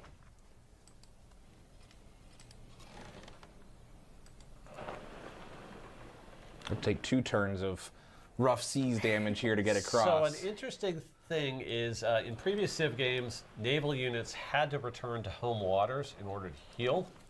And that was sort of particularly cumbersome with our new system where ocean was causing damage to you each turn. So we've made a change there. Basically, any of these exploration age ships can stop on a coastal tile and spend a whole turn there refitting, cutting down some more trees and patching up their Okay, they can do sides of that. the ship where That's it's cool. taken damage, That's exactly what I was hoping getting to some hear. new tar and pitch to fill in those holes that they might have accumulated that are leaking, and so you can actually heal as you're moving across. It's going to slow you down, but that is definitely an option as you're exploring. Is take a few turns, rest back up at one of these islands that's midway across the ocean, and then push forward and see what you can find further on. As long as you can get back to shallow water. Yeah, yeah. Ooh. Oh, so we got a natural wonder here. Yes, we do. So this is Thera, which is island in the Greek Aegean, Aegean Sea, I should say. And as Isabella, this is really good for us. So this Man, is thank you very now much for the considered 5 months. Lands, so we get to double the gold that we acquire from this. So we got Oh, I also 600 forgot. gold from revealing this, and this wonder provides. I did forget to say thank you to Elon Marks for a 10 gift bomb in the chat just earlier. So thank you very much for the big O support. And Cozy Joe with the 15 months, 9 months away from the 2-year mark. Damn, that is awesome. Thank you guys for the support. Sorry I forgot to give the shout out. I was so hyped for Civ. Thank you guys. 6 culture and 3 happiness on each of these tiles. So if we settle here as Isabella, we are going to get 12 culture and 6 happiness. Put that boat down there. So we're gonna Nathan, we're gonna 21 wheel months. this. Thank you, Yeah, Nathan. Well, I've got You got a your settler up here. You're going to try to reroute that settler? Let's reroute the settler. We still have 4 turns so we can move it across. We've got time to move it down. Okay. I've got a question from White and Nerdy TV. Great username. Does White and cartography nerdy. or other techs increase speed through devotion? I take refuge. So cartography does not, but we'll see that one of those Spanish bonuses that we were talking about before does. Got it. And we're gonna, later in the stream, we'll get to one way to speed up your ships. Oh, We met somebody. Yes. oh, Confucius. Who is he leading? So we have tons of influence available. I think we're saving this to try to influence any independent powers we come across, Oh, particularly right. having our Greek background and traditions to be able to use. But I think we've got 20 to spare on a friendly greeting Absolutely. here. For now, we'll be friendly with Confucius. Sure. Now Oh, notice the Confucius The Ming. is a 5th leader. We never met Confucius at all during Antiquity. He must have his capital somewhere over in the distant lands. And you can see that the AI knows how important scouting and going out over the seas is to all the gameplay in this exploration age, because we sailed halfway across the ocean, we were around one of these islands, and the AI has come out and met us out there. Confucius is the Ming civilization. I don't think we've talked about what Exploration Age civs the other leaders have chosen. So Oh, you're right. Let's come back to that. We did have to advance the turn to see that. So we have Xerxes up here, who was Persia, but this was their capital and it no longer has that big star on it. So they must have also selected to move their capital just like we did. And they only had one other settlement. And it looks like Structured they switched settlement? to Mongolia. So that's a little scary. They might try to come back. So we had all the fortifications up on the northern border, worried about Xerxes last time. Now look at that. There are like 3 road tiles right between his city and our capital. We just revealed Mongolia too, and definitely kind of a scary civ to have not be friendly with you in the game. And this is one reason I wanted to talk about the 4th legacy path after we had shown that Xerxes was in the game as Mongolia, because Mongolia has a very unique way to approach that legacy path, and you want to dive into that now? Let's dive into that now. Sounds good. So the military Oh boy. victory path is called non-sufficit orbis. We revealed this name when we revealed Mongolia because they have a special way they approach this. But for a normal player, this is all about getting settlements down, sort of like the Pax victory was in Antiquity. You're still going for 12 points, just like you were in Antiquity. But now you get 1 point only if that settlement is in the distant lands. Yeah. And then you can multiply the points from it if it's a conquered settlement or if it's a settlement over in the distant lands that's following your religion. So that makes religion matter for 2 of these legacy paths. Right. Obviously, it matters for the culture one where we're accumulating the relics, but now it's important here. And I also think distant lands gameplay is very important for 2 of the paths as well. The economic one, obviously, for the treasure fleets. Right. And here for the military one as well. Now, so how's Mongolia different? Mongolia, I think we can actually look at his leader abilities and read those out so we make sure that everyone knows how to get to that information. So Here. There it is. Gain 1 point towards the non-sufficit orbis legacy path for controlled settlements in the distant lands. Oh, and Xerxes conquered settlements converted. in the homelands. So notice Mongolia is allowed to get points for settlements in the homelands. Right. No one else is. For us, the only way we can, as Spain, get points is we have to do things over on the other Must side of the expand, world. yes. He can just roll over his home continent and be racking up points while he's Right. doing it. So it's a very different approach. And We do also have this part here about controlled settlements in distant lands. So he still gets a point if he has a distant land settlement, whether he founded it or if he conquered it, but he doesn't get those bonus points for conquering it in distant lands or for having it converted to his religion, just for having the settlement. Right, just always 1 point at a time for And Mongolia. the distinction between controlled versus conquered, just being controlled, you founded or settled. You Right. Both so, of those. So if we look at the map You- here, he's got 3 settlements down there, but you'll see he has no progress towards this legacy path right now because those were the ones he started the age with. Now, if he builds a huge cavalry army and starts rolling over the map, boom, he's starting to rack up points. Right. And so if you like that kind of gameplay, and maybe, not everyone's going to love the naval gameplay of exploration. I'll be a little bit sad about that because that's Aw. my favorite. But if there are players that don't like it as much as I do, they can go, and Mongolia is an awesome choice for them. We have some other civilizations we'll reveal later in the exploration age that also are not as focused on the sort of exploration gameplay as Spain is, but we'll talk about them more later. So we have a temple available. So I think we should just go ahead and purchase this. We still have tons of gold. We just got 600 gold for discovering Purchase that this? natural wonder. So we can Sir, you immediately have put to- that into purchasing a temple. Let's find a Oh. good spot for it. That's 600. That's Lakes, bendy. Mountains. It likes mountains, so It this also, would be decent. remember that every single building gets adjacencies From from wonders. And I Oh. built the Hanging Gardens here next to Athens Acropolis. We have the Colossus off the coast. We have Angkor Wat, I think, or up here. Yeah.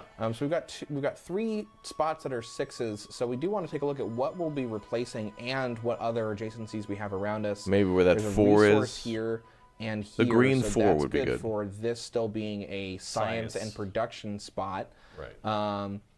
I think we put it right Purchase here. and Shadow of consume. the Hanging Gardens. You have two wonders here. Sebastian, you locked in for I think midday that's for a probably loft? Pretty good placement for it. Sebastian, Sounds like where I'd want. paging Sebastian to the live Yeah. stream. So we've purchased a temple here. Let's zoom in. We can see the temple right here. And that allows us to found a religion. So let's go ahead and open that up. So here we do have a whole bunch of religions available. We don't see any custom ones, but I believe those are coming. Those are on the way. We've been testing a prototype version of that. It just wasn't quite ready for the build today. Sure. We'll go ahead and do Catholicism. That seems pretty historically accurate. So we're going to pick that and confirm, and now we get to add our beliefs. The So classics. we get an enhancer belief and a founder belief, and it looks like we can unlock additional You're locked in? belief Okay. slots through gameplay. as we I need to continue do a lock-in progress. check. And players shouldn't get too locked into exactly how this is set up. This is Locked something we're in. doing a little bit of a balance pass on right now. I think before the game releases, the exact order and where you unlock these beliefs may change before we ship the game. Sure.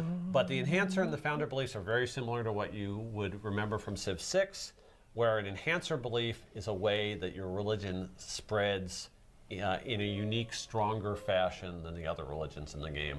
So I think when I played through this game, I chose the enhancer belief called conversion, the very top one, which lets any town I settle in the distant lands start with my religion in place. That seems pretty The good. reason I did that is I'm playing as Spain. I know I'm going to make a big distant land push. Right. It's going to be a lot simpler if, boom, all those cities are Catholic right off the bat. I don't have to ferry missionaries over there to get that. So you still have a missionary unit that can be used to convert settlements.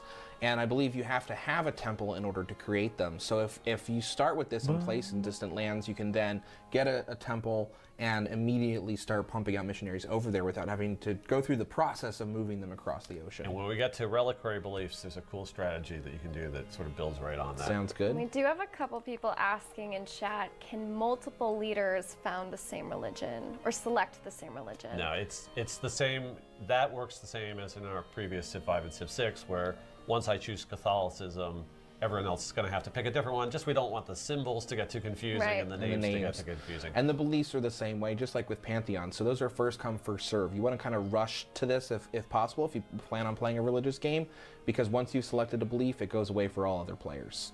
What did you pick for your founder belief? And just like in Civ 6, this is something that only you get for your religion when it's spread to other settlements. So a lot of these founder beliefs are terrain based, but I didn't know a lot about like the terrain in the distant lands that I was going to be encountering. So I typically in that situation, I will go for either tithe or interfaith dialogue. I am always a fan of interfaith dialogue. yeah, that It's sounds good. Go for it. fairly safe, and science is good no matter what. So we'll confirm that, and there we go. We now have our holy city established here in Athens. And you can see that there are two Catholic icons here. Everyone's going to say, wow, that looks like a weird bug. Why did they double that up on the UI? That shouldn't be like that. But it's actually important. So if you remember Civ 6's system, there was a whole system of religious pressure, and it counted citizen by citizen how many followers each religion had. Was very cool in terms of like it's a simulation of religious pressure and thought spreading around the world, but we decided that was more than we needed for Civilization 7 when the primary age of religious gameplay was just going to be in the exploration age. So what we wanted to do is simplify that down a little bit, and now rather than tracking every single person, for a given settlement we track the urban population and the rural population. So there basically are two data points, and if you convert both of those, then that city follows your religion and you get the bonuses that we've been talking about, like the tithe bonus or the stewardship bonus, all these types of things. Damn. Unlock when you have both of those lined up, both the rural and the urban population in a settlement following that religion. It's sort of even easier to convert a settlement for the very first time. So whenever a missionary goes to the settlement for the very first time and uses one of his charges to do a conversion action there, both the rural and the urban people all get excited about this new religion. And so for the very first time religious is being established in a settlement, you get both of those population groups flocking to your banner just with one conversion charge. Very cool. So, Carl, you found something very interesting here. I did. It looks like I've discovered some treasure resources. So here we have sugar, which creates treasure fleets when connected to a coastal settlement, and cocoa, which does the same thing. So here we have, looks like 4. This is dyes, which is happiness. That is not a treasure resource. So 4 treasure resources right here. So if we settle Like something right up between here, those two sugars, like on right the here, same we can start setting those up. What would it take Now, hold on a second. other than the settlement for me to get those connected? It talks about Oh, never connecting mind. them. You know, I was just thinking to myself, like, okay, if we go to the, what are they calling this again? The undiscovered lands or whatnot? I was thinking to myself, like, okay, are we going to see more cotton and sugar and things like that? I was in Anno brain, right? Because, like, in Anno, when you go to the New World, that's where you find the sugar, that's where you find cotton, and that's where you produce those things. And I was thinking to myself, like, okay, they're settling these areas, or they want these areas because there's more of these very vital resources. But I don't think, because Civ always has randomly made maps where there's, like, biomes that are, you know, there's, like, a desert directly next to it, like a tundra, and then next to like another desert, and then like a jungle, and that could just be in the initial continent in Civilization 7. Like this right here means that, well, these resources could be anywhere. They're just going to be more plentiful because they haven't been discovered yet, or rather, not plentiful, but maybe just captured or unused yet. So I was thinking to myself, like, oh yeah, they're going to the New World, so thus they're going to see more. They're going to have more cotton. They're going to have more gold and things like that. But that might not be the case. Like they might not, you know, like you could be, when you discover I forgot already. I'm just going to call it the New World. When you discover the New World could just be completely a frozen tundra with tons of like things that you would find in those landscapes. So not like silk, not like cotton. It could be things like what's more in the snow, like iron. There could be more land for logging, and maybe more inhospitable, like more difficult to farm, but yet could be more rich in like minerals and things like that, which Spain is going to love. So the Spain is going to love. basic requirement is you have to put down some type of naval building, and the first naval building we have is the fishing quay. And the cool thing about your fishing quay placement is we use that to sort of pick the spot where treasure fleets, once you start generating them, are going to come into play. And so that's a nice, you get to sort of make a tactical decision. Where do I want my very, susceptible to enemy capture type of units to be spawned? Maybe I want it in some protected harbor. Maybe I want it as close to my homeland as I possibly can. So we'll make a decision when we get that settlement up and going as to exactly where we're going to put the fishing quay. Which we just got access to cartography, so now our settler can enter deep ocean. However, it still is locked to the same movement rules as our naval unit, so it can only move 1 tile at a time in deep ocean. It's going to take damage. And it will take damage at the end of the turn, so we have to be cautious Right. moving across here. And now you have 2 great places to go. Do you I've got go 2. to Yeah. there, or do you go up Maybe for the right treasure here resources? Now they mentioned, I don't know if they've covered this yet, but they mentioned that boats can move faster or move more like there's a way where you can get them to move further based on something, but I don't know exactly what that was yet. But I wonder if there's a way to get different ships for exploration. Right now they're using cogs, but there's got to be there's got to be more ships to explore, that's a very right? tough call. I think maybe we put here first and start getting sort of a naval base set up. 12 culture per turn Is from those very, Pretty settlements good. is very so good. interesting. So maybe we start up like a The other- naval base here to protect the rest of these locations. The other important How long reason to till do that Epic gives is Civ 7 for I'm free? Ooh. lusting over these 4. Well, they already treasure gave. resources Didn't sitting there. Epic That's Games just already a give out fabulous like site, Civilization especially- 6 for free? Normally, you'll find that when you get over the distant lands, it's a very lucky map generation to get that right there in the islands, not that far off our coast. But we do have to remember we have to proceed all the way to shipbuilding before treasure fleets are going to unlock. Okay. And we might want to pop up the tech tree and just show people how deep shipbuilding is in here. Oh yeah. So it's in the 3rd tier. We're going to have to finish astronomy, finish machinery, get heraldry, get feudalism, ignore all the temptations from the masteries along the way. and then we can finally Dude, get this the ship music building. is It's too gonna take us good. a while to get there. I love so this we've music, got time dude. to get a settler up and going and get that treasure generating. They gave out items 2 civs at down least the and last going. couple of years.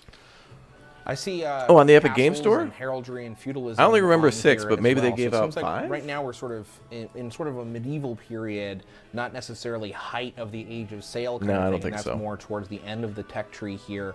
But I think it's important to note that not all civilizations discovered distant lands at the same pace, right? You had oceanic civilizations in the Pacific that were discovering lands far earlier. You had Scandinavians that were discovering North America long before Christopher Columbus ever sailed. So even though it's perhaps a medieval period. In Minnesota, where I'm from, we actually have Leif Erikson days where we celebrate like the discovery of like northern North America, or like, you know, like Canada and like the Midwest and stuff like that with Leif Erikson. It's not necessarily. That's cool.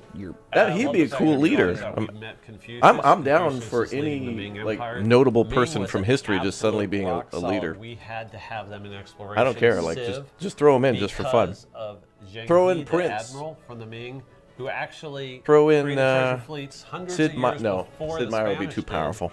And sailed in, I think, starting in the 1420s. He started sending fleets out across the Indian Ocean. Is the city of treasure Hamburg fleets being that the Ming made? Oh, dynasty damn. had are amazing, and they're like 4 or 5 times the size of any Western. Yeah, Harriet Tubman is a leader. galleon Yes. Or anything like Yep, that. Harriet Tubman's Just a leader. enormous vessels.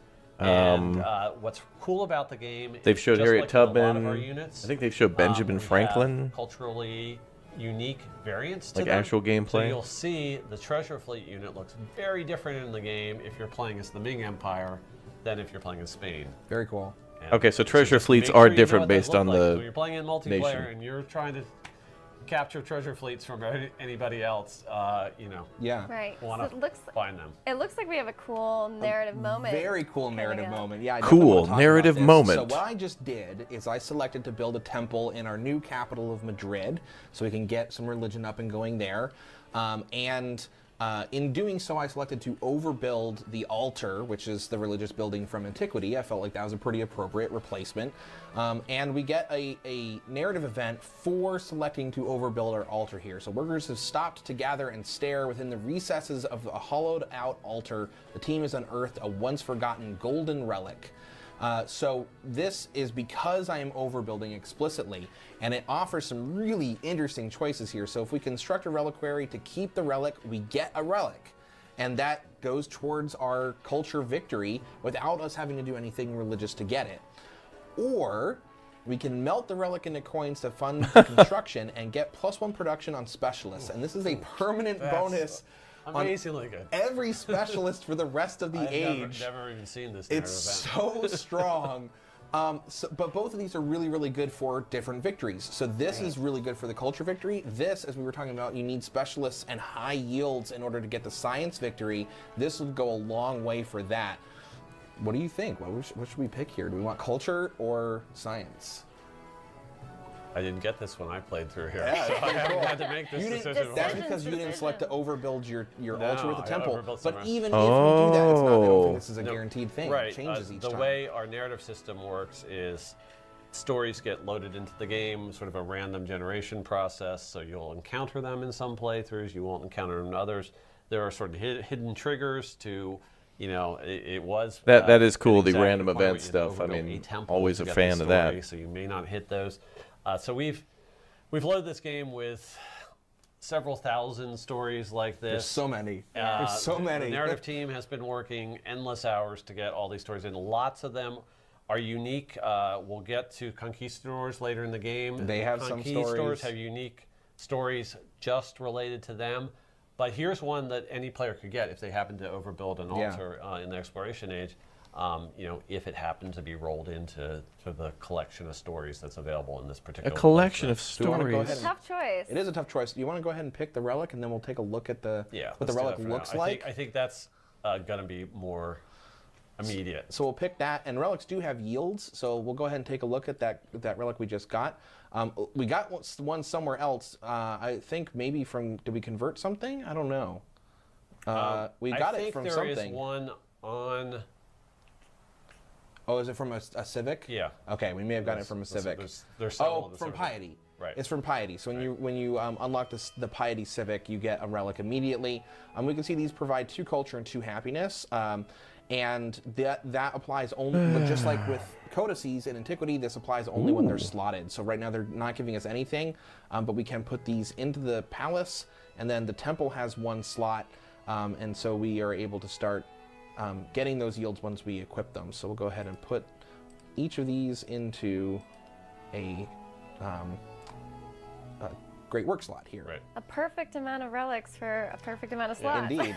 And once Perfect, we have the temple yes, up good. in Madrid, we'll have another slot Good. available too. And there are ways to increase the number of slots that you get. Right. So speaking of relics and religion, we did have a question from chat from Unknown Duck Robot who asks, do you keep your pantheon in the following ages? Yes. Unfortunately, You not. must. What? Um, What?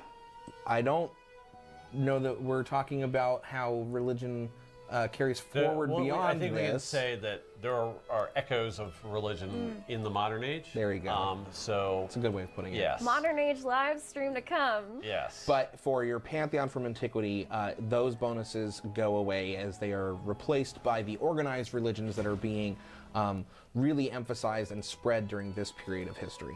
Not that they necessarily religions weren't founded earlier than this, but this is when they were really spread globally to across either your own civilization or other civilizations in particular, and brought to distant lands. So let's keep discovering more of this distant land if we can. Yeah, we'll get this settler down and see what that does. We want to get this. Yeah, I want to unlock those yields there.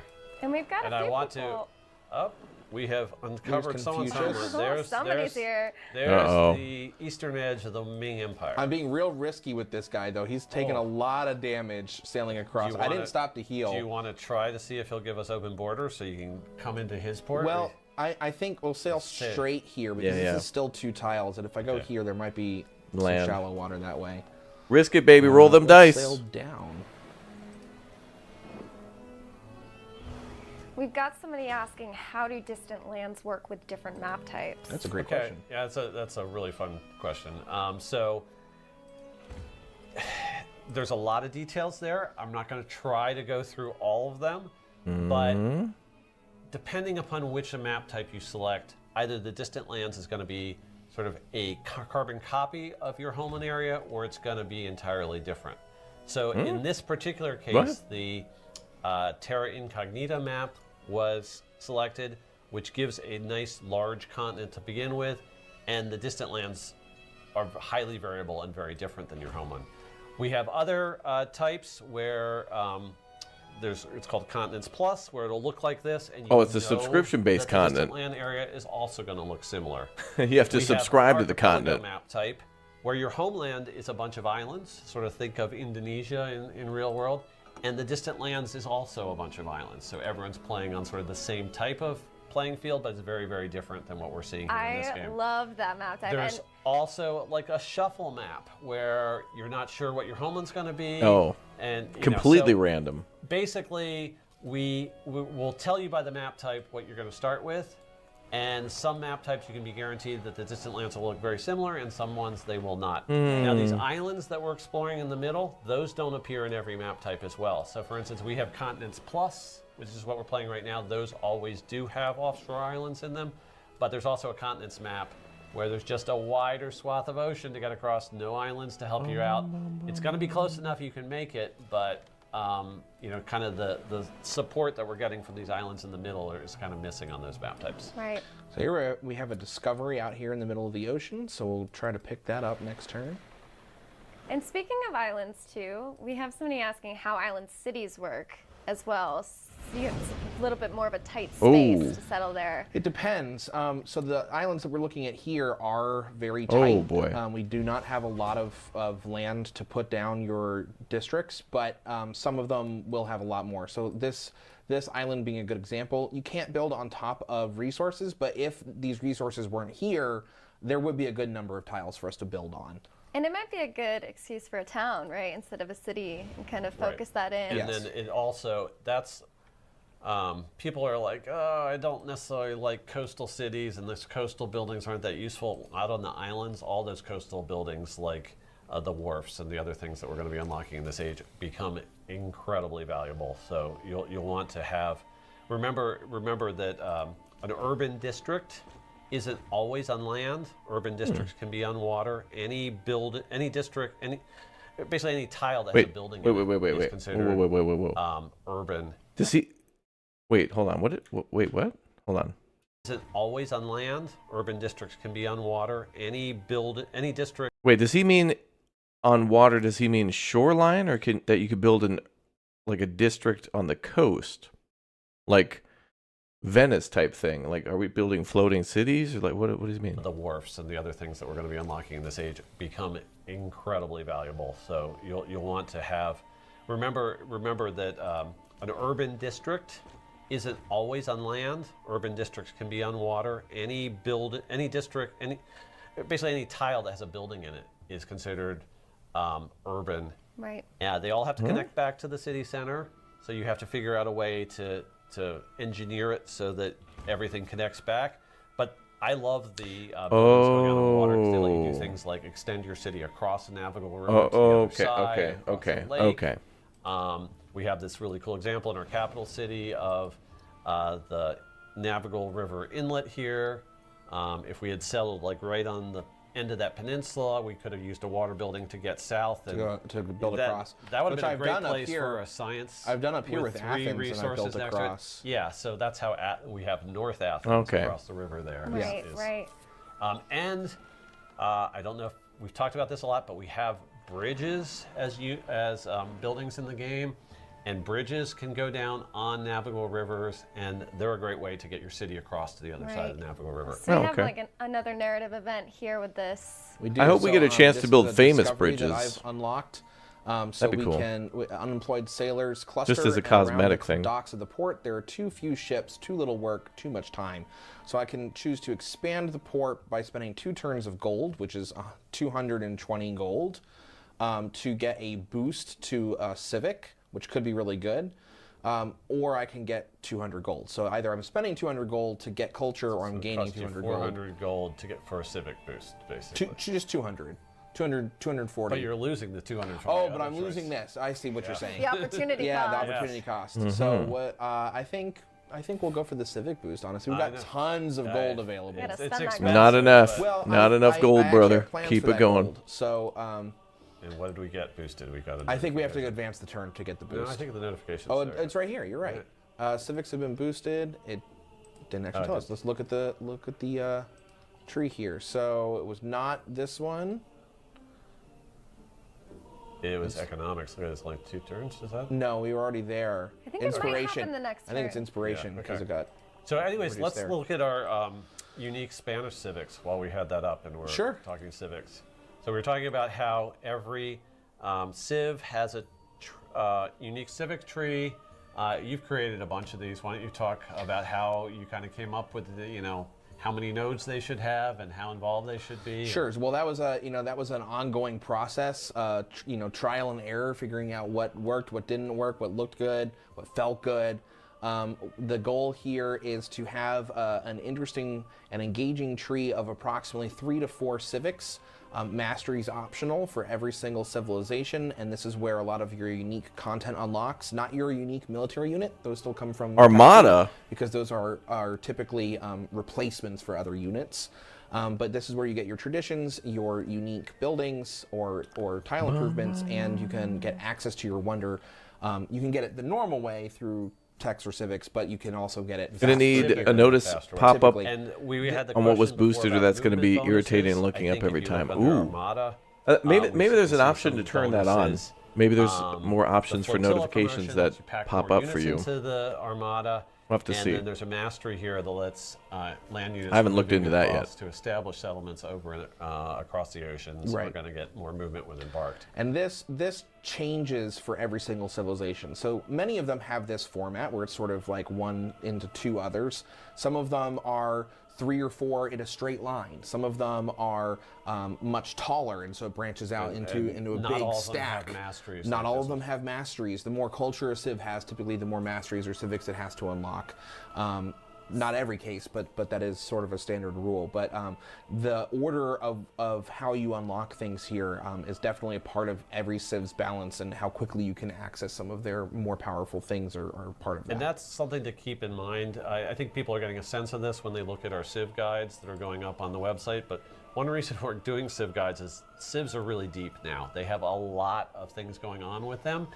And you might look at the initial description of what's this Civ's ability, and it's a quick little one-line thing. Yeah. For Spain, for instance, you want to bring up the Spanish ability so people can see what that looks like? Sorry. Yeah, and I think we might even want to jump can ahead a little see bit. that We can, yeah. I'm going to do one more thing before we do here. That the Siglo de Oro is the Spanish ability, so they get cheaper conversions from towns to cities, especially if they're trying to create cities in the distant lands to sort of establish that Spanish colonial empire.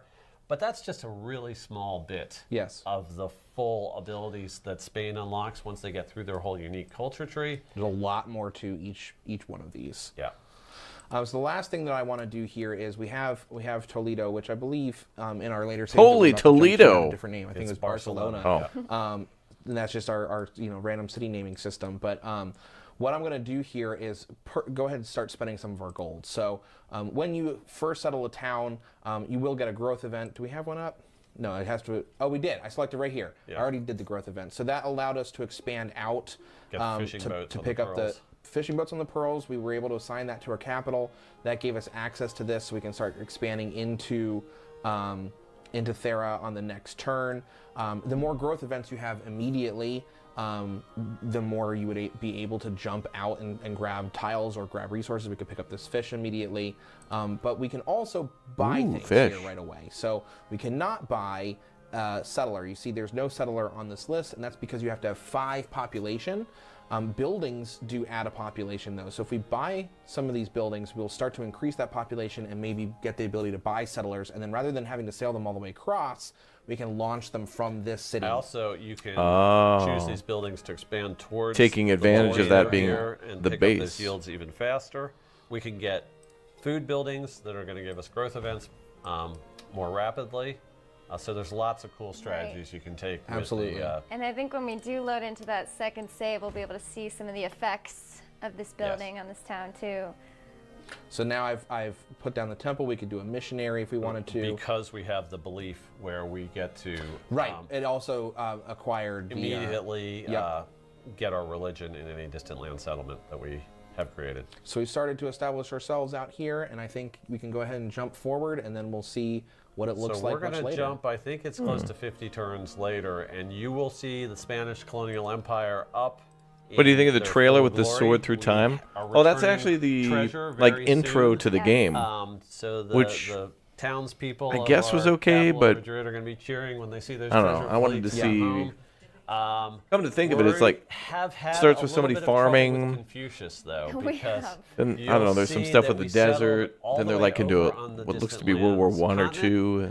Very next to the it's okay, city I guess. of his empire that we were just starting to see the Could've edge been of better. there, and so we're not nearly as happy with Confucius. I mean, we had an initial friendly greeting there. Carl spent some influence to get a friendly greeting with them, but. How the years have soured our relationship. Exactly. Also, as we're kind of loading in, I just want to take a minute to shout out some very cool things coming to Civ 7.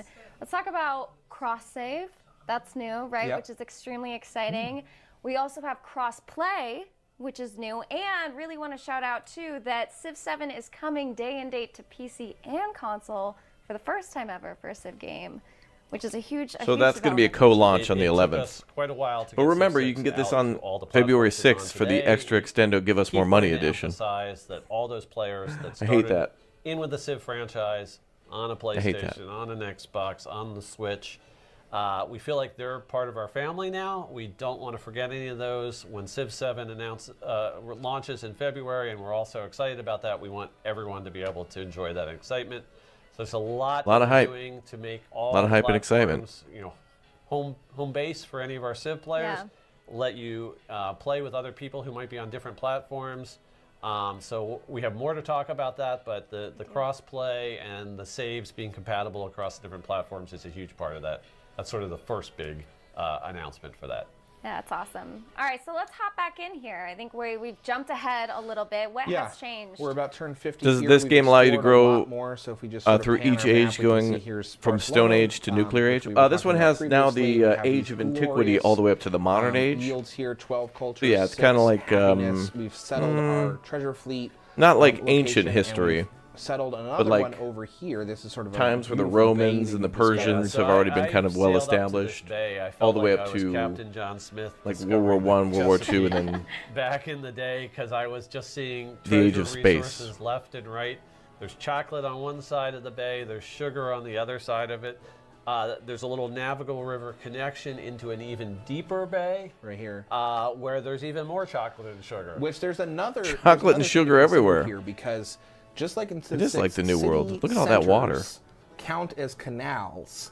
So if we were to have settled right here, this would go both directions, and you'd be able to sail around like that. I may have played City this game centers further, and act I like a may canal. have Really? settled a city right to the northwest of that next chocolate down the bay. Go towards Amina's capital here. I see. And- over here. Yeah, and so there's if you put a right there. I Yeah, see. so I can Oh. actually sail right up to her capital. You could change that. Well, this is too close, but yeah, there's some interesting things you I can didn't do. know this capital is the cities Terra could act as Incognita a map. We're a starting canal. to That's see cool what as that hell. looks like. I said that is a random setting where it's lots of bays and inlets and little lakes. We happen to roll that one here. Yeah. Look at all It's these lakes. making Lots for of lakes. Really interesting gameplay. If we were to ever have a lake civilization, this would be a great map for them. I also want to point out, I see a couple of independent powers. We've had a few questions come in Yes. about independent powers, how those kind of work through the ages. And so it's super important that you go through that, because we unlocked another belief in these 50 turns. We got a Unbelievable. reliquary belief. We want to go up to our religion screen. We can scroll down and see that we have the reliquary belief icons. So reliquary beliefs are a special choice that you make that gives your religion a unique way of creating relics that no one else has. And we decided, because we were pushing out over the distant lands, and because there are 4 major powers, major civilizations in the homelands, only 2 in the distant lands, we were going to be out in the distant lands, and there's just more space for independent powers to be over there. I was thinking we're going to see a lot of independent powers. Strong have independent. Some special traditions from playing as Greece that allow befriending independent powers to go more rapidly than usual. And so that picking up relics from converting them to our religion would be a great way to go. And they change a bit too, the independent powers from antiquity to exploration as well, right? The ones that were there on the map before are no longer there. They're brand new independent powers, brand new abilities that you get from befriending them and becoming suzerain of them. And the names are all changed to be sort of exploration age appropriate. So yeah, it's a whole fresh set. Having that influence is a pretty Now, crucial thing. Carl is showing you something really pretty here. Yeah, Let's this go is through the Spain unique quarter. We've placed both of our unique buildings into this tile plaza. here, and it creates the plaza, which is their unique quarter. So yeah, it's really pretty here. You can even let's rotate around a little bit. We'll see the front of the buildings. It's beautiful. It's picking up 13 yields now, but we just need to drop some specialists on it, and it could be one of the I got tiles that we 5 push towards 40, 40 Absolutely, yields I on. think so. Yeah. So I know people have been dying to see a big part of exploration, right? Which is that naval battle, the naval combat. Yeah. So we've done a lot of work to try to make naval gameplay much more important in Civilization VII, and a big part of that is the exploration age. So we've already talked about the economic legacy path and how you're able to capture other people's treasure fleets and capture their victory points from them. So it's very important for you to have a navy to defend yourself. It's very important for you to have a navy to try to stop other players from winning that and to capture their points and accelerate yourself. So out here in Barcelona, we have gone ahead and built ourselves a little bit of a navy to try to protect the treasure fleets that we're going to get from our settlement here and across on that sort of bay that you've discovered. And a big part of this is our new commander unit from Exploration, the Fleet Commander. So there is we still have Army commanders. We have one right here. This one is actually ready to pack up a couple of units perhaps, but we have Unit lost. Our base is under attack. Ready to pack up all of our naval units. Damn. And start moving them across. That's going to it be has crazy, its own packing all those set of ships like that. promotions as well that we'll take another look at when we start combat. I feel like a fleet shouldn't be able to do that. We need to augment these commanders. Yes. And we have the plaza that Carl was showing us ships back in our ships are homeland. big. As soon as you have a unique quarter finished, it works the same way as the mechanic does for Greece. That city is then allowed to build the great people that are unique to your civilization. So we've been building conquistadors since that plaza was online and sailed some of them west to Barcelona.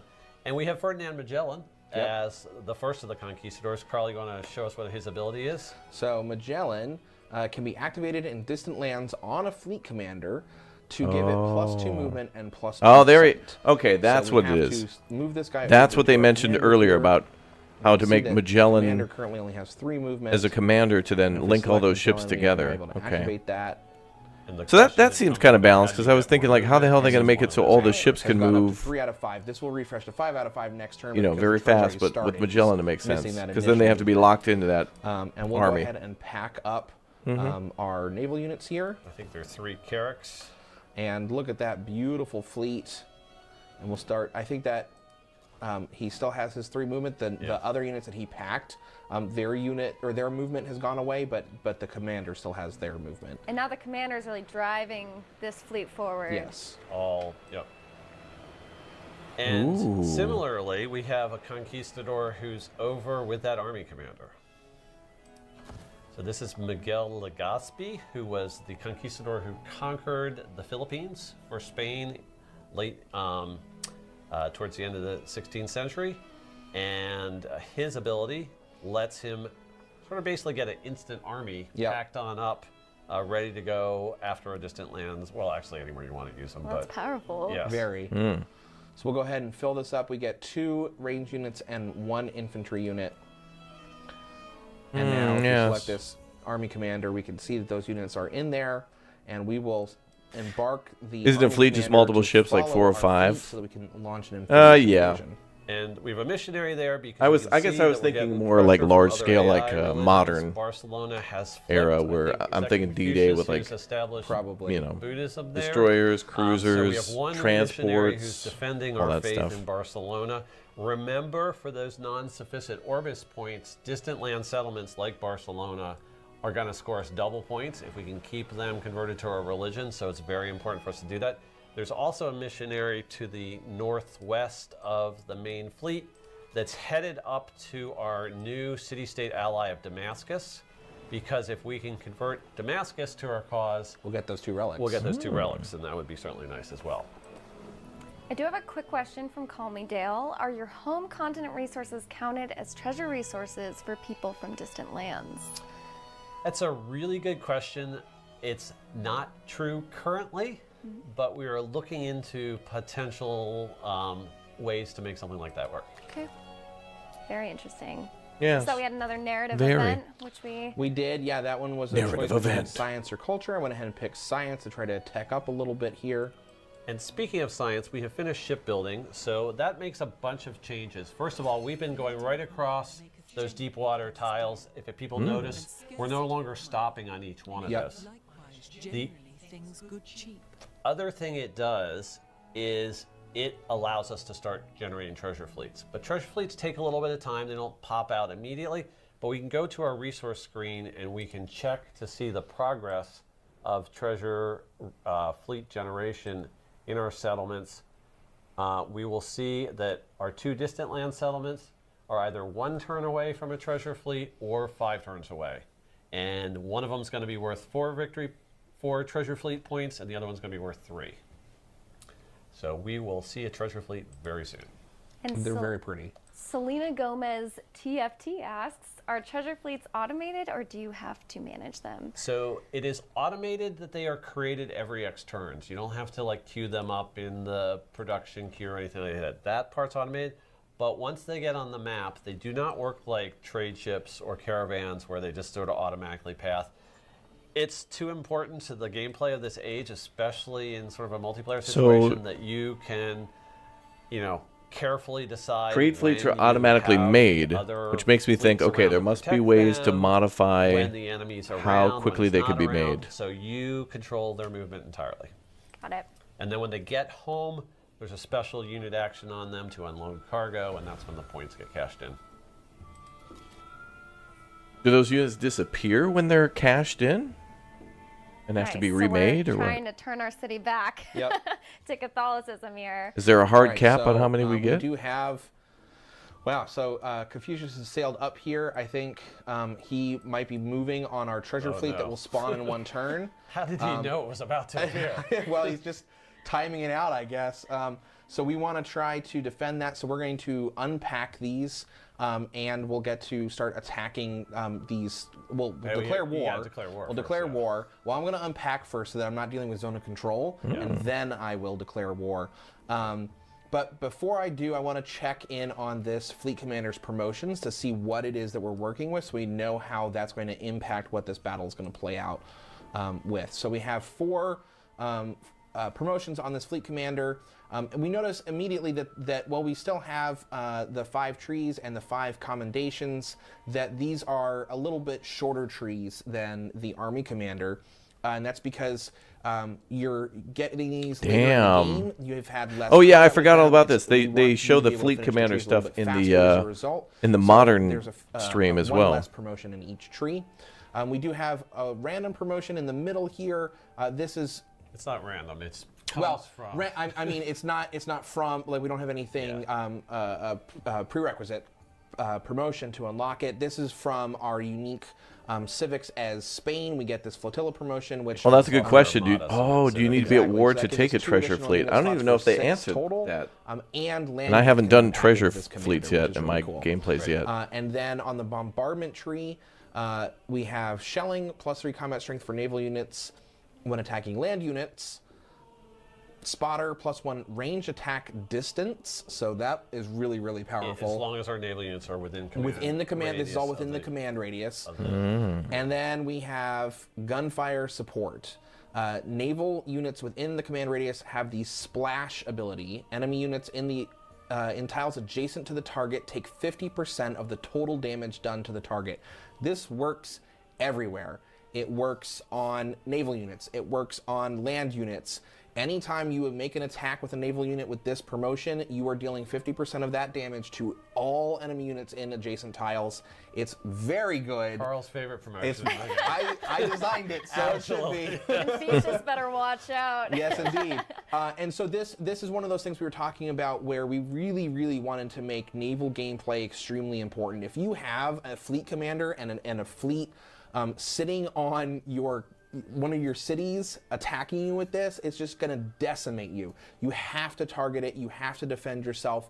And the best way to do that is with other naval units. So talk about the commendation options as well. So the commendations are really interesting because these you get from completing a tree. So we've gotten all the way to the bottom. You don't have to have every single promotion in that tree. Just have to reach that bottom You have to reach the level. bottom. So once you do that, then you get a commendation point that you're able to spend on one of the commendations. These are not tied one-to-one with each tree that they're beneath. You can select any of the commendations, and the one that we've unlocked here is Duty.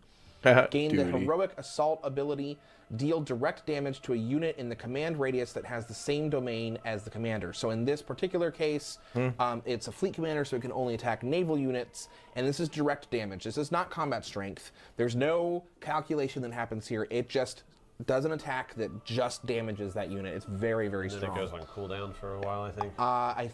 I want to say it's every turn, but it could be there could be a cooldown. Yeah. And how are We've played around with that a few times. Yeah. how are new commanders earned? How do you get commanders? So you can build or purchase commanders. The cost of each commander increases for How many you have, I bet. based on the number of copies of that you already have. So for each army commander you have, army commanders become more expensive. For each fleet commander, you Oh, that's have fleet cool. commanders All right, become so it's more linked expensive. to each And branch of the commanders carry military. over across age transition. So the army commander that we had as That's Greece good. and Antiquity carried with us into exploration with all of the promotions it already had. So these promotions will continue to persist, and this fleet commander will go into modern when we eventually transition with all of the promotions. That's cool. it Yeah, I'm has glad as it's not like which makes this free per one how from, many commanders you have, but per being branch. Spain particularly powerful. like 5 army so and let's go ahead and 5 unpack. navy would We're be gonna select separately this button, We're going to impacted. select this tile, it and all of seems. our units unpack here.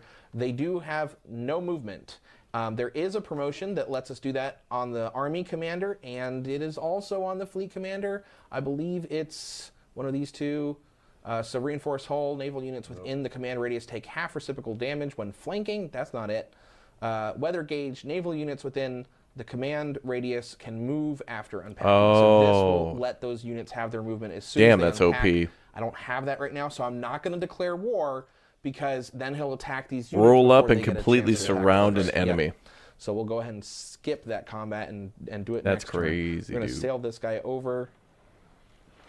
The other From army under the- commander that's garrisoning at home does have that promotion, but not this one. Nice. Okay. Good to know. How many relics do we already have? Let's find out. So before we go, That seems a little So we OP. only have the 2. Okay. So we have robes and we have the medicine bag. We need to flex this independent power. We will get there for sure. We have 113 right now. Have we already started influencing this? We have. So we are befriending. That's our path to 2 more relics. We'll have to Shen, send missionaries. We may Shengjing? get to this. We may Yeah, not. probably So not. this is going pretty slow. We'll go ahead and add another. But that's our 100. long-term strategy. Right, You Yes, need some of that those is a when you're long-term playing Civ as strategy. well. I think this is another. No, that's just towards purchasing units. So we'll move through some of these turns, I think, to progress this battle. Yes. Let's get that. Going to war, boys. Pick up this cocoa, which will add another point to that treasure fleet, which I think just spawned. Yes, let's go look I'm for going the to put treasure this fleet. to sleep. Who doesn't love some Put cocoa, this y'all? to sleep. We will put this to sleep. All right, we're going to go up here and we're going to check out this treasure fleet. So it is covered with gold all over the decks, absolutely laden down. Beautiful ship. We're going to select that. It is worth 4 points, and we're going to start sailing it back home. This looks like a pretty direct route. All it has to do is get within home territorial waters, basically, of a homeland city, and then we can do the unloaded cargo. There's there. there's an action that you can Hopefully spend. we can make it back. Yeah, it's only, Well, it's it's only pretty- one more turn to I get think there. it's pretty safe, yeah. Yeah. Confucius isn't going to get the jump on the first one. He might could on the threaten second. Our second one that comes from He him. has moved up further. We now have the ability to attack, though. So I'm going to go ahead Do and it. declare war. Woo! And we are hostile with him. Oh, so he's mad. That means that we can declare a formal war. He's You can only mad. declare a formal war if you are hostile. Anything higher than that, you cannot. It has to be a surprise war. I may have denounced him a few times. You may announce him a few times to set this up. It's worth noting that the leader that we revealed earlier, Machiavelli, does not have to obey that rule. He can always form a war no matter what. And the difference there is that it causes war support. So if you declare a surprise war, they get additional war support, which will then hurt us. It hurts yields, it hurts combat strength. Formal war does not do that, so we'll just go ahead and That's declare why that. Carl Built was up to checking it. His influence balance was whether he could put in extra war support. I did want to just go ahead and advance that independent power, try to get more relics. I think that's a little more important. But we could, if we get more, add to war support. Now, let's go ahead and do some attacking. Oh, this is going to be What's bad. the strategy? Let's select the commander first and look at some of the special attacks that he's got. So he has, just like the army commander, they have Time to go to war. a group attack that they can do. So coordinate naval attack, order all naval units within the command radius to attack a specified target. All units have +1 combat strength for that attack. And then barrage land target, which is the same thing, but for attacking units on land. We are going to go ahead and do this and have everything bombard this ship here, which should... I'm not sure that Splash works with this, but Yeah, we're about to you test can it do and find out. separately if you want to. For science right here, folks. Did I do it right? No, I I didn't. think you lost your selection there. Try the other one. What am I doing wrong, Ed? Well, this is the caveat that Sarah said. It's still in Work in progress. progress build. All right, we'll do it individually. Let's do that. Unacceptable. They have just learned something. Oh, I wonder what is going on. I cannot move my unit here. That's very strange. Looks like Confucius may have the upper hand on us after all. No kidding. Definitely. Does progressing the turn? We'll do that in a We'll second. check that in a second. Oh. Hit the M key. Okay, you just want to hit it. Yeah. Okay. So I think maybe trying to click on the ship and then right-clicking on the target. Yep. He sailed away. There. Now we're moving. Now he's running. All right, so we're gonna move here, and we do have. This is our army commander. I need our fleet commander. We do have our increased. He's getting away. Attack range with this, so we are going to.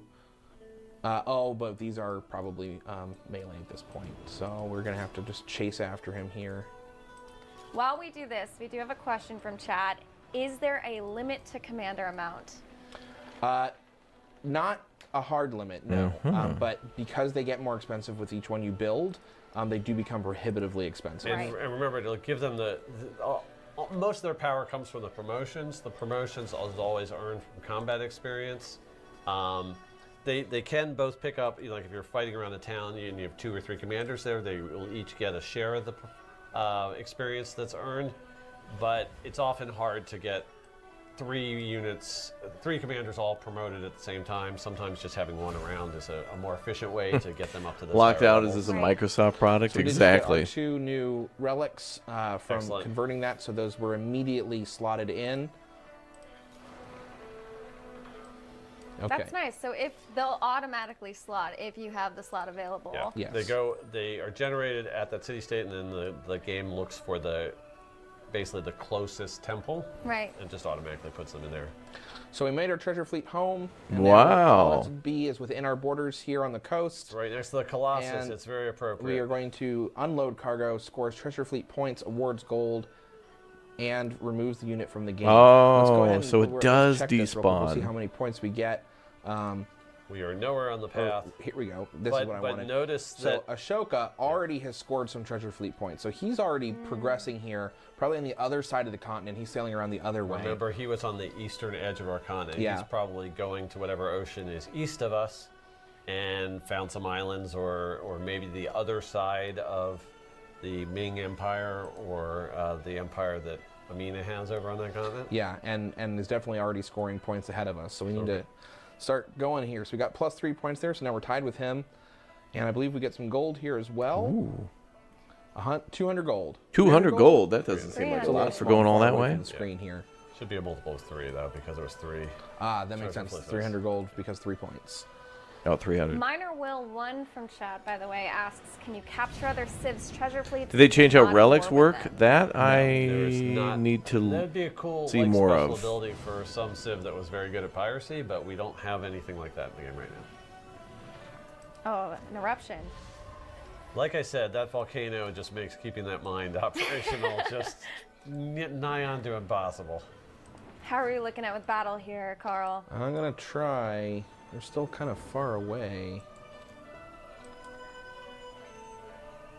Yeah, we don't have quite enough movement. Another question from Almost need to chat. pack back up where we had the extra movement. Yeah, but we don't have the ability to have movement when we unpack, so yeah. it would just That's- delay those us. Different commander abilities. are Let's very do quick. this. We're gonna come in here and we're gonna purchase Another another character. one. Yeah. Can you have enough? No, you can never have enough. More, always more. Economic attribute point or gold in all settlements. That seems very good. We're gonna do that. Dan's Gaming, by the way, asks, can you capture coastal cities with fleets? You sure that other one was a settlement limit increase though too? It was an economic point, Oh, okay. which is good. That's good. But Yeah. we'll just go ahead and get the Could be things the like a automatic settlement gold. point. Sorry, what was the question? Can you capture coastal cities with fleets is the question. You can. Yep. Yes. Depending. There are caveats to that. I mean, yeah. So if you remember the Civ 7 capture rules, Towns, you're capturing the center hex, but a city can start building walls in more than just the center hex. Right. And every walled district has to be Oh. captured for the city to flip. So, for instance, So upgrading a town to a one of our city, cities like the one we've been looking at, like Madrid, and we if built you're walls into the under threat of interior that invasion, we would might be a good increase the idea. number of tiles that need Wall to off be the districts. captured in order to take it, and those inland tiles the fleets wouldn't be able to get to. But those navigable rivers, Yes, maybe they yes. could inch up there. Yeah, so there's lots of interesting interplay there for sure. So we're not going to get our splash damage here. Actually, this is Xerxes. For the sake of showing off splash damage, let's Declare war on Xerxes. declare war on Xerxes. He was pretty angry with you too, so you could get the formal war there. I did, yeah. So now we are going to do this and attack this unit. No. You try right-clicking. Right-clicking removes it. But you're doing it from the commander. You just Yeah. try it with the Oh, there. Eric. You know what? I wonder if declaring war breaks it. I just ruined it for us. So try All right, I'll move forward again. left-clicking Oh, the unit, Yeah. and then No, it's all frozen. Build in progress. They are trying Alright, so build- hard to build capture all is in this stuff. They are like progress. locked and in. For what we can't get to in this live stream, we will certainly get to in the future. We also have these very, very cool, if you're not already following the Civ socials, some very cool gameplay insights. So definitely check out those. They're very interesting, go. and we'll be able to. We did naval oh, damage. so look at that! It did happen. Got a little bit of a battle waging now. You can see that Xerxes' Mongolian naval units is at a cog, but it Yeah. looks very different than our cog did. It's got an entirely different type of sails and structure to it.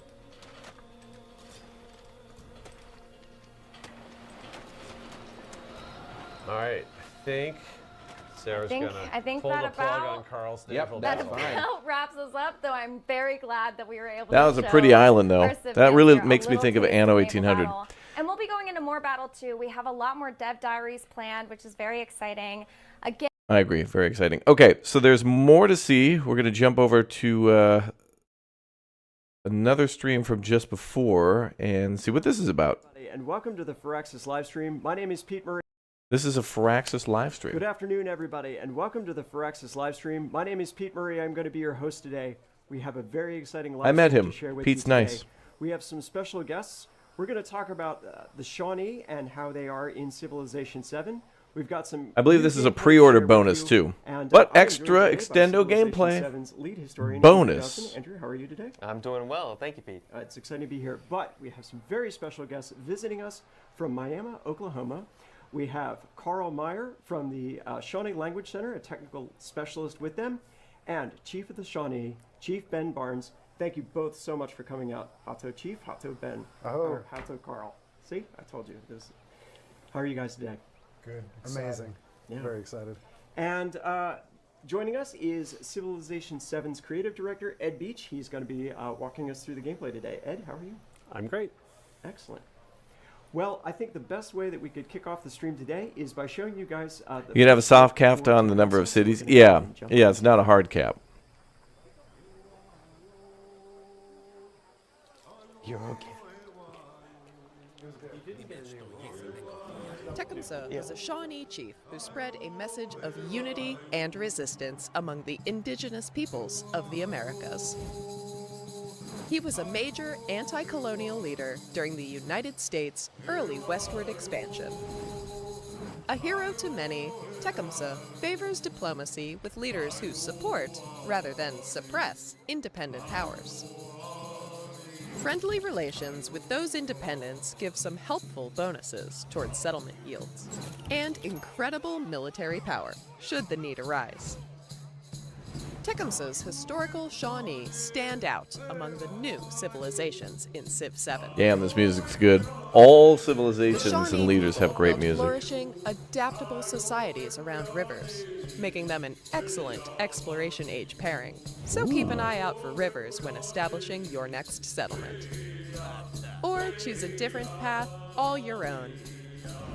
But whatever you build, remember, to build something you believe in. Oh, is that a monument we could build? I hope so. All right. So that was a very fun look at Tecumseh, but Chief Barnes, Tecumseh. tell us who are the Shawnee and how are you as a people? Pete, thank you. First, I'm very excited that you've invited us to be in your studio today. Working with you guys these last few years has been just really exciting. And I know for Carl, the rest of the language team, we've been really excited about this. So for those that don't know who the Shawnee are, our tribe, we have citizens across 50 states. We're a government, and so we're one of 3 Shawnee governments. And so historically, our people occupied about more than 20 eastern states.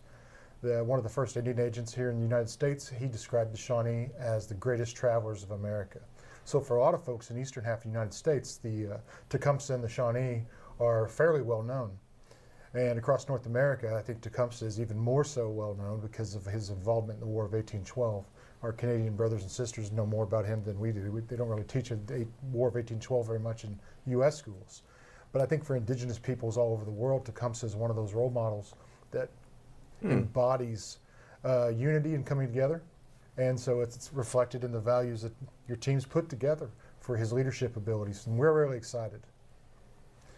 But what I think I'd like to ask you and your team, particularly Andrew, is why did you guys choose Tecumseh and the Shawnee for this particular title?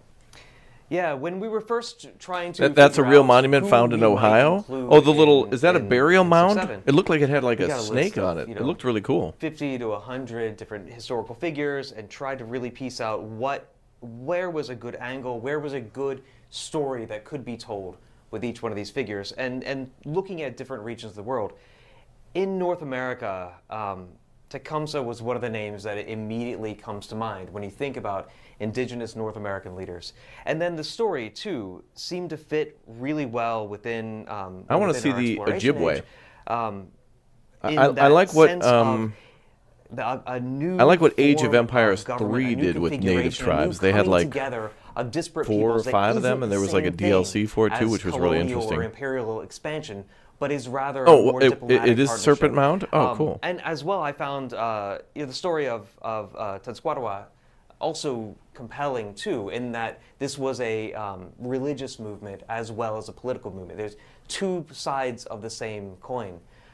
So I thought that was really compelling, and I think we all thought that was a really compelling story. It was a matter of then reaching out and trying to get partnership and collaboration with the owners of the culture. And I think one of the exciting parts is with that outreach, we've got 4 of the people who are on that first call here. So, how was that initial call, the outreach with Chief Barnes and Carl? Right, so we got on the call, and I'm sweating bullets because I don't really know how this is going to pan out. I don't know whether or not we're going to get an earful of your game is Eurocentric or something like this. But the first thing that Chief said to me was, okay, so I guess this isn't about XCOM, is it? And that's when That dude's an XCOM fan. All right, we're going to speed things up a little bit because otherwise we're going to run out of time. So we're going to go to some gameplay because that's what we're here to see. A really cool moment for us. So and gameplay time. Blast. He sat down for about 15, 20 minutes and played the game and really had a blast. Yeah. So. Well, so we should jump in and play a little bit of the game too. This will give us a chance to show off some of the details of what we're going to talk about as well too. So Ed, I'm going to turn it over to you. So we have some new Exploration Age gameplay to share, but we're going to have more Exploration Age gameplay in a future live stream as well too. So we've got plenty more details to come on that. Right, so what we're going to do is we're going to show you how an age starts, specifically an age after the very first stage in the game, where we go through the process that we call an advanced start. And Civilization games have had advanced starts before, but we have a more elaborate system than we normally do to present you into an advanced start. So you can skip the whole like one city so we're going to look at that in build just slowly a second, type thing but if you before want. we do, let's quickly review some of the abilities that Tecumseh and the Shawnee bring to a player.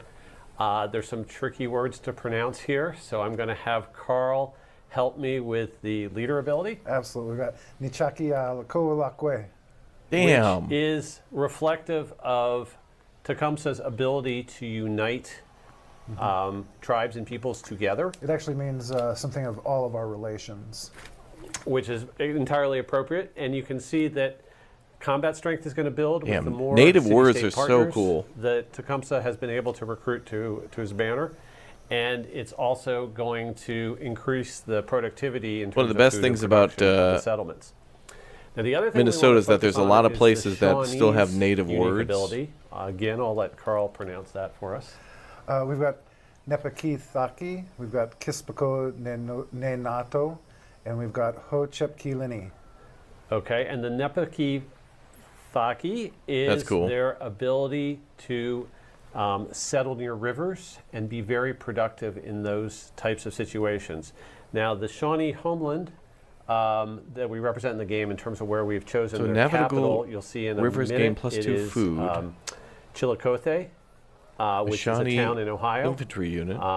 And both Jason, who's going to be on the stream later, and I were actually born in Ohio, so we have a little bit of Ohio heritage on the awesome. development team. Shawnee but probably will be my it is favorite the Civ. Ohio I think I River got to Valley play as the that Shawnee was particularly in important one of my to the videos Shawnee, I next. believe. Yeah, absolutely. And actually, the Chillicothe was historically our capital city, basically. So what we do to reflect that in the game through this unique ability is whenever they settle next to a navigable river, and the Ohio was a very wide navigable river, at least all the way up to Pittsburgh and beyond, that is a river that you want to establish your cities along. If you can also get some of your towns nearby navigable rivers, that's even a bonus. But you want to make sure that your cities are established there, because otherwise you're going to take the penalty to food output that we list here. So let's go ahead and look at the map. And the way an advanced start works is you are given a swath of the Civ map. You don't know what the rest of the map looks like. This is just your homeland. Everything else is covered in our fog of war. And you have to decide, given this piece of terrain that I've inherited, Yeah, that makes sense why they what's use the best way for the me Serpent Mound to then, configure my since they mentioned initial Ohio. civilization. Now we have this button here called Create Advanced Start. And when you click on that, you will see that you have a number of abilities that you can select from. And we have 7 points that we're going to be able to spend on those abilities. This is the wild card points. When you're playing, I've actually not done during the Age advanced Transition start and you before, played a so previous this is age, all new to me. You might have been I haven't very seen this good at before. the economic side of the game or the military side of the game. So then you will accumulate points in Based some on special those. area. But in these advanced starts, you're jumping into the game right during the exploration age. And so the points you gain are wild card ones that you can spend in any area to set yourself up. Absolutely. When I played the game a little bit, this advanced start was absolutely a blast to play through. So. Yeah, it's a lot of fun. I treat it very differently depending upon what type of game I'm playing. If I'm playing a single player game, I'm like, well, I'm pretty confident that nobody's going to give me a lot of trouble militarily, so I'll set up a really strong, I'll spend all my points on economic things. Yep.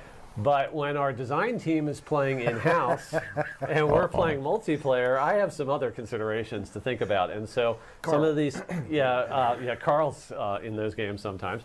And not this Carl, but our Carl Berrien.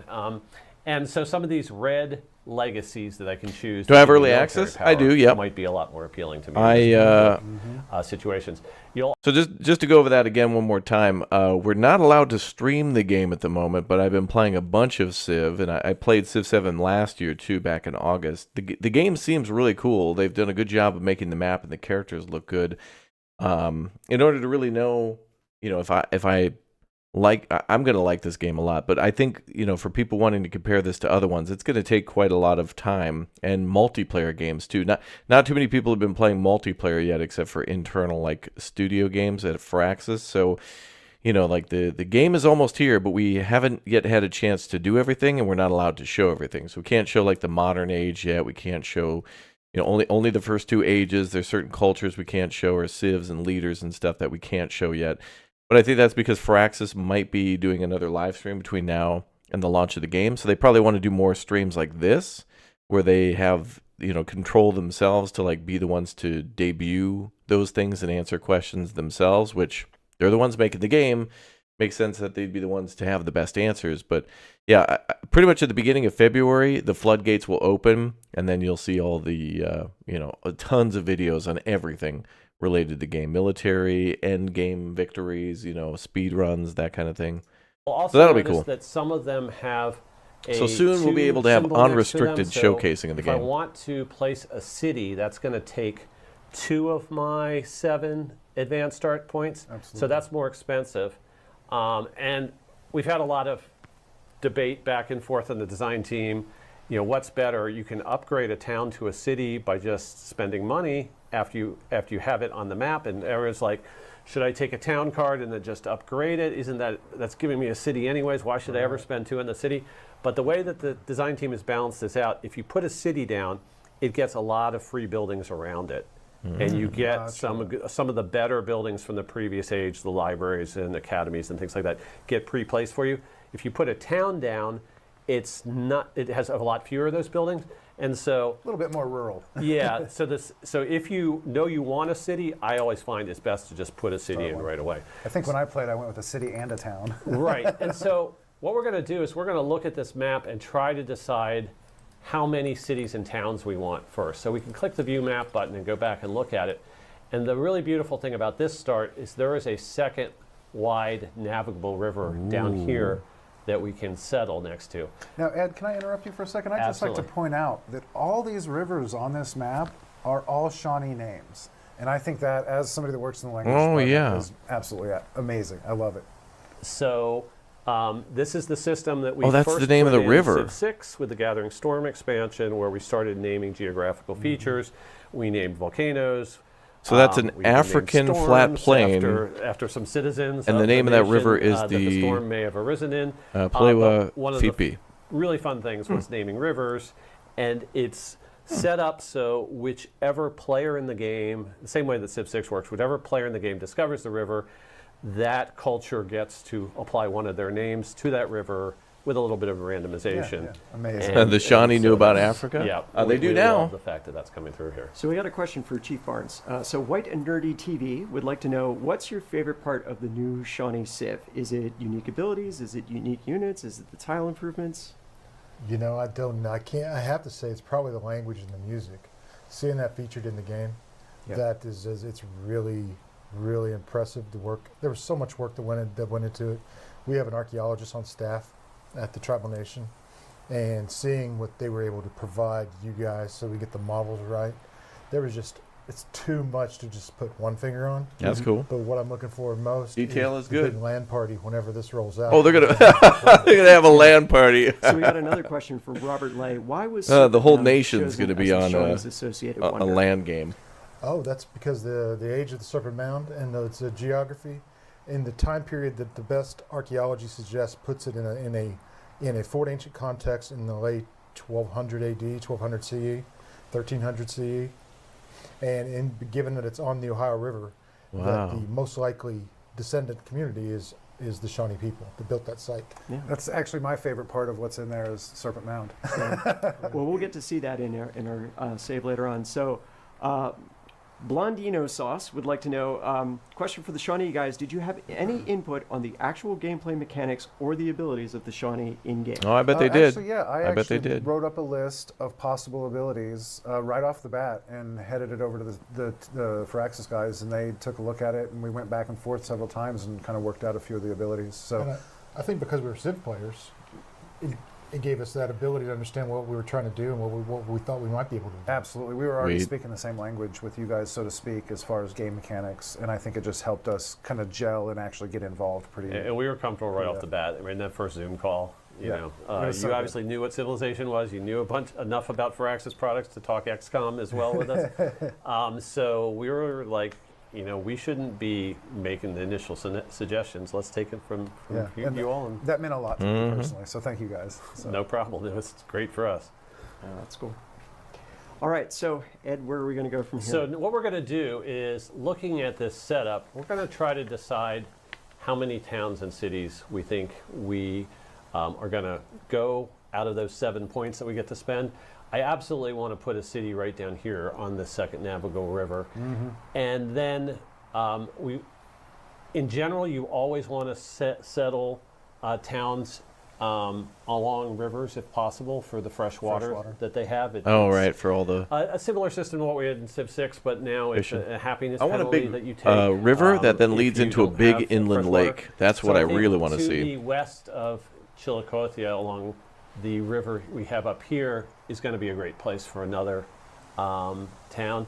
And then I think it's we're going to probably have to squeeze the last one in, but I think going with 2 towns would be a great way to go. Two So let's go towns. back to our advanced start options, and we will choose to place a city and then 2 towns. We'll click on it twice, and I clicked on it 3 times. Okay. So we will. This can't go be played ahead for regular people, and right? The other interesting thing that I wanted to point out about towns You mean is like sometimes if you haven't played this you game may before? get a little overzealous. It might be a little and confusing, choose but I too think many, if you don't know towns anything you about this want, game, and you could you're definitely... getting to placing them. You're you trying could to figure learn. out what to do. You could learn. Another option when you have this is you can say no. Actually, Did they reach out to me to add I want Raptori as a civ? settler right from the beginning. And if you click on an extra town and decide not to place it, you get a settler who can immediately move out on turn 1. So you don't have to spend all your gold on him. Yes, so you don't have to spend all your gold on him. So that's an interesting way to do it as well. Advanced start seems so like a really let cool me way to go play. ahead I haven't and, done that yet, but I we kind also of have to actually decide want to what do we're going this. to do with our last few points here. We can This get might be a gold, good way to so get a yes, bunch of we could have multiplayer bought a games in too settler as quick. well. You Feels like you're can starting about gain 50 some free turns in. technologies, some free civics. We're not going to really talk a lot about the rest of the Exploration Age gameplay today. So there are cases where maybe cartography could be really useful, and we'll tease that right now, but we're not going to explain why until the next live stream. But that is actually one of my favorite choices. So let's go ahead and choose that we want to have an army. It's going to cost us 2 points if we want a full 4-unit cavalry army. So the less expensive way to go might be to go to take an infantry army and then give us some gold for a flexible I think that's a good way to go. Gold is always a good option in Civ. So I think what we're going to end up doing here is confirm these legacies. People might wonder what this custom is here, but what the Firaxis design team has done is set up some sort of presets, factory presets of configurations. If you want to get into a game very quickly, you can say, I want the economic set or whatever. But I always like to play with a custom set. It's a fun part of the game is to Infantry do this Army advanced Gold. setup. So if we confirm those, then the next thing we have to do is place our settlements. And we know we wanted to put our city. Oh, can you down play this here game next today? to the No, other this navigable game will river. be out for We get everybody, the including Game Pass on the settler 11th lands, of so you can see February, where the I'm pretty fresh water sure. is, with the But green. there is You like ask a... for what reason I stay on the Green And Mountain. we That's pretty. actually got I lucky smile, enough to settle close enough do to a we natural answer? wonder that we have revealed that as well. Yeah, Gwendolyn but doing the an excellent game job. will be available on February 6th for like ultra mega See, deluxe that's editions. just across river. But from our new just check settlement. whatever And marketplace now you want to get it we'll, on, continue just to see pricing and like place some towns. availability and And I such. think we're gonna put the one to the west that I was talking about here along this. And other thank you, river. Kevin, for Right by being the helpful in the coastal chat, dude. pigs. Answering questions and stuff like that as well. I really appreciate that, man. Thank you, chat, for And helping everybody then- else too when they have a question. If I don't notice it in any game, We have another chat's always river helpful like that. site So thank you, just guys. south That is very of nice of you all. Chillicothe. People just wanting quick answers and chat able to help is really cool. And then we could squeeze one more town in It's good to be here, informative. or I could leave this as a settler that we can move out I across like the this- map. I like the settler idea. So I'm going to go ahead and finish placement early and take the settler here. And it reminds me that I'll get it as a settler unit. And that's sort of the end of our advanced start process. So that was sort of the initial snippet of gameplay. If you start a modern game, you go through a similar situation, but you're getting ready for the modern age at that point in time. We can see that our towns and cities have been pre-populated with buildings from the prior ages, and we're ready to roll. All right. Awesome. So are we going to roll into a later save then? We can do that whenever we're ready. Actually, I got a question before we go in. The General Z would like to know for you, Chief That's really Barnes, nice, what though. was the most The advanced important start thing is for this really game to nice. get 3 correct cities about like Shawnee kind of culture? popped out already. You know, That's a big the one. collaboration, I think, is the most important thing. Without those conversations, we couldn't have gotten the community buy-in. And so having a really honest dialogue and making sure that people were listening to what we had to say, that was the most important thing. And it's been, the relationship with Firaxis has been one that's been really enjoyable and really getting the job done in the way that is not just admirable, but I hope other video game publishers decide to follow that same direction. Thank you. It's been a pleasure to work with you. Yeah, it really has. That means a lot to hear. Yeah, that's good to hear. You did a good job. Yeah. It was wonderful to be able to come out and show the game in Personal progress opinion so at your far, annual meeting. I want to play a hell of a It was lot more really of Civ. I've been gratifying playing to it on see my people's own, and responses to it. You know, Carl, you were I have- talking about people saying, I'm not going to be so able to do excited about everything this even game. for the next I month. think one of the things that's so Like, I knew the advanced start was the thing, but I you didn't know how it want to worked, do a good so I'm kind of job, learning and about it really the now, validation and comes I from the like people that, you work and that with will for help me that. to make So some more thank you videos so much before for we're that. able to really show off the It was a game. great So opportunity. Well, it was I've been great kind of having you walking a guys fine out, line so- of You wanting fast to play all Civ weekend and show long. you Like, guys, but everybody not kept wanting to food play in our because it's hands. It kind of was weird all how I good. can It was showcase it. One of the So, oldest Shawnee traditions. but if you don't come worry. to our house, The we're not start gonna of let you February leave will hungry. be. It's going to be a nonstop, The everyday first night we were out live there, streams of and, Civ for we like had the whole ribbon whole cutting month. at the language center, and everybody was That'll like, be cool. "Hey, kind of out to dinner in the stomp dance. We have meat, gravy, and fry bread." And Andrew Johnson goes, "I like all 4 of them." Andrew Frederickson. Andrew Frederickson says, "I like all 4 of those words." Yeah. Yeah. So speaking of Johnsons, Andrews and Johnsons, we're going to swap Andrew out in a moment. We're going to bring in art director Jason Johnson, who's going to talk on this next part. So Ed, how are we looking in our game right now? We are going to switch to our game where we're going to jump about 60 turns ahead. Okay. I'm going to once again thank Sean Wilson from our QA department for setting up the saves for the live stream. And we will see 60 how he has turns taken ahead. this fledgling Shawnee nation that we When are just we going to set up stream Kingdom before. Come Deliverance? He didn't put the cities in exactly again the tomorrow. same place I did, but we have That's all right. same We'll be basic pretty much setup, playing and we'll every see day that how we it's can before progressed 2 over those comes out. 60 Kingdom turns. Come has been All right. really fun. We've got this great Even though I've been annoyed by it, player but I painting, love it. I love that. Jason Looking forward to the Johnson videos. can Thanks, talk ma'am, about for in just a watching. second, that is your This is loading beautiful. screen I'm when gonna you have to go play as into the a game, Shawnee. That playing as the background is Shawnee, gorgeous. with Tecumseh featured on the right-hand side of the screen. We can get a I think good this is the next look Civ we're gonna at play as. the different is abilities the on Shawnee the and screen the as well. A lot of the abilities of the Shawnee and this leader are as well. based around the resources out there on the map and sort of their knowledge of the land and where commodities can be obtained. Because we can so play forth. as the So, Mississippians, unique, which is like infantry central unit, North America. Kispakot and That's where the river is. Thank kind you, of more Carl, towards the is, Midwest. Gains combat strength. I don't know, I'm The gonna do that. more I really wanna empire play level resources. These are a native resources tribe, that too. help everyone in your nation that don't have to be assigned to a specific settlement. Those make that infantry stronger. We will They seem also cool as see hell. when we get to the council fire. And that background looks beautiful. That The lake. those unique improvements It's like I'm can be looking at placed home. around the Minus all the outskirts of the towns and cities, that those also gain power when they are next to resource. All right. So here we are.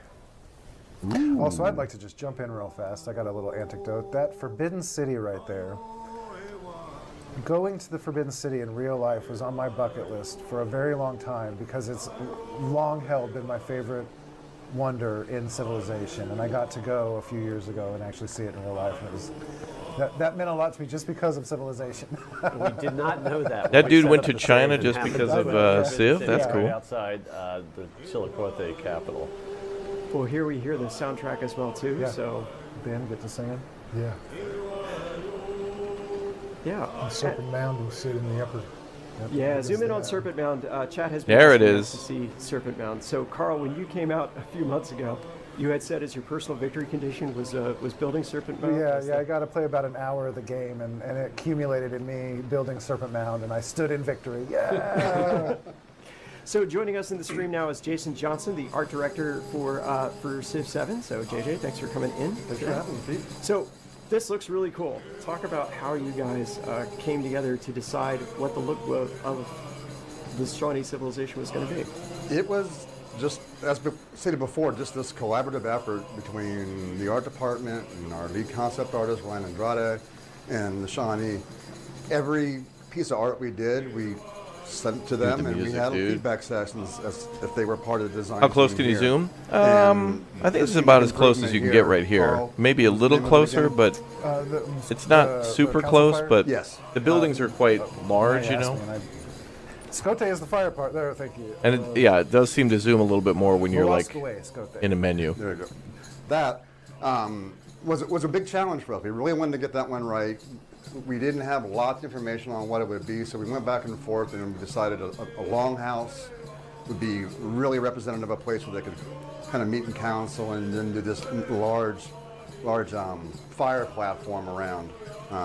It was incredible work with the Shawnee, being that they are civilization fans. They know we've got to kind of pull and push sometimes with some of the architecture and buildings. The detail is great, really great. I believe it's one of the first. Is that the bank? That's the palace. Oh, that's the palace. So we've got some slides that we'll jump to in a minute, so we can walk through some of these specific buildings and talk a little bit about how you guys work together. Much detail, very wow.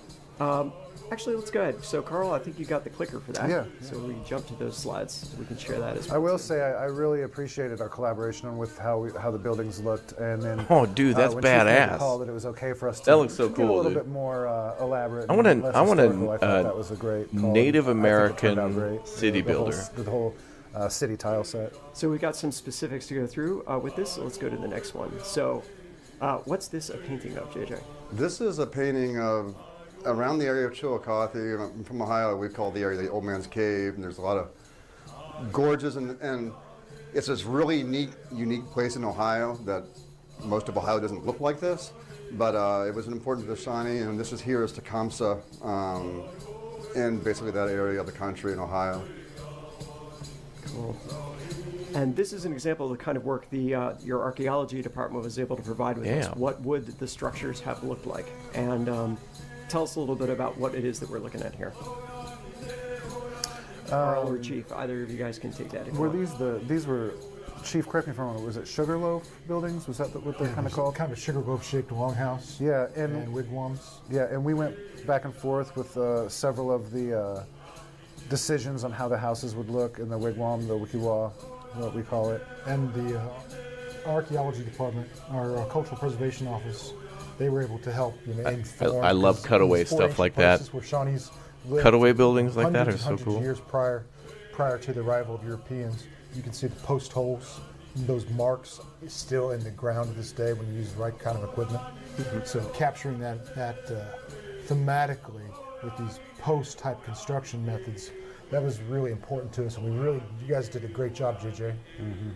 And what's cool is if we jump to the university, JJ, you can talk about how you can take the language of the construction and extend it to there was no Shawnee University, but if there were one, it might look like this kind of thing. Exactly, and one of the things I wanted to do with this one particularly is when we first started working with the Shawnee, we saw this wonderful picture of their cultural center with this hearth outside and this amazing star pattern.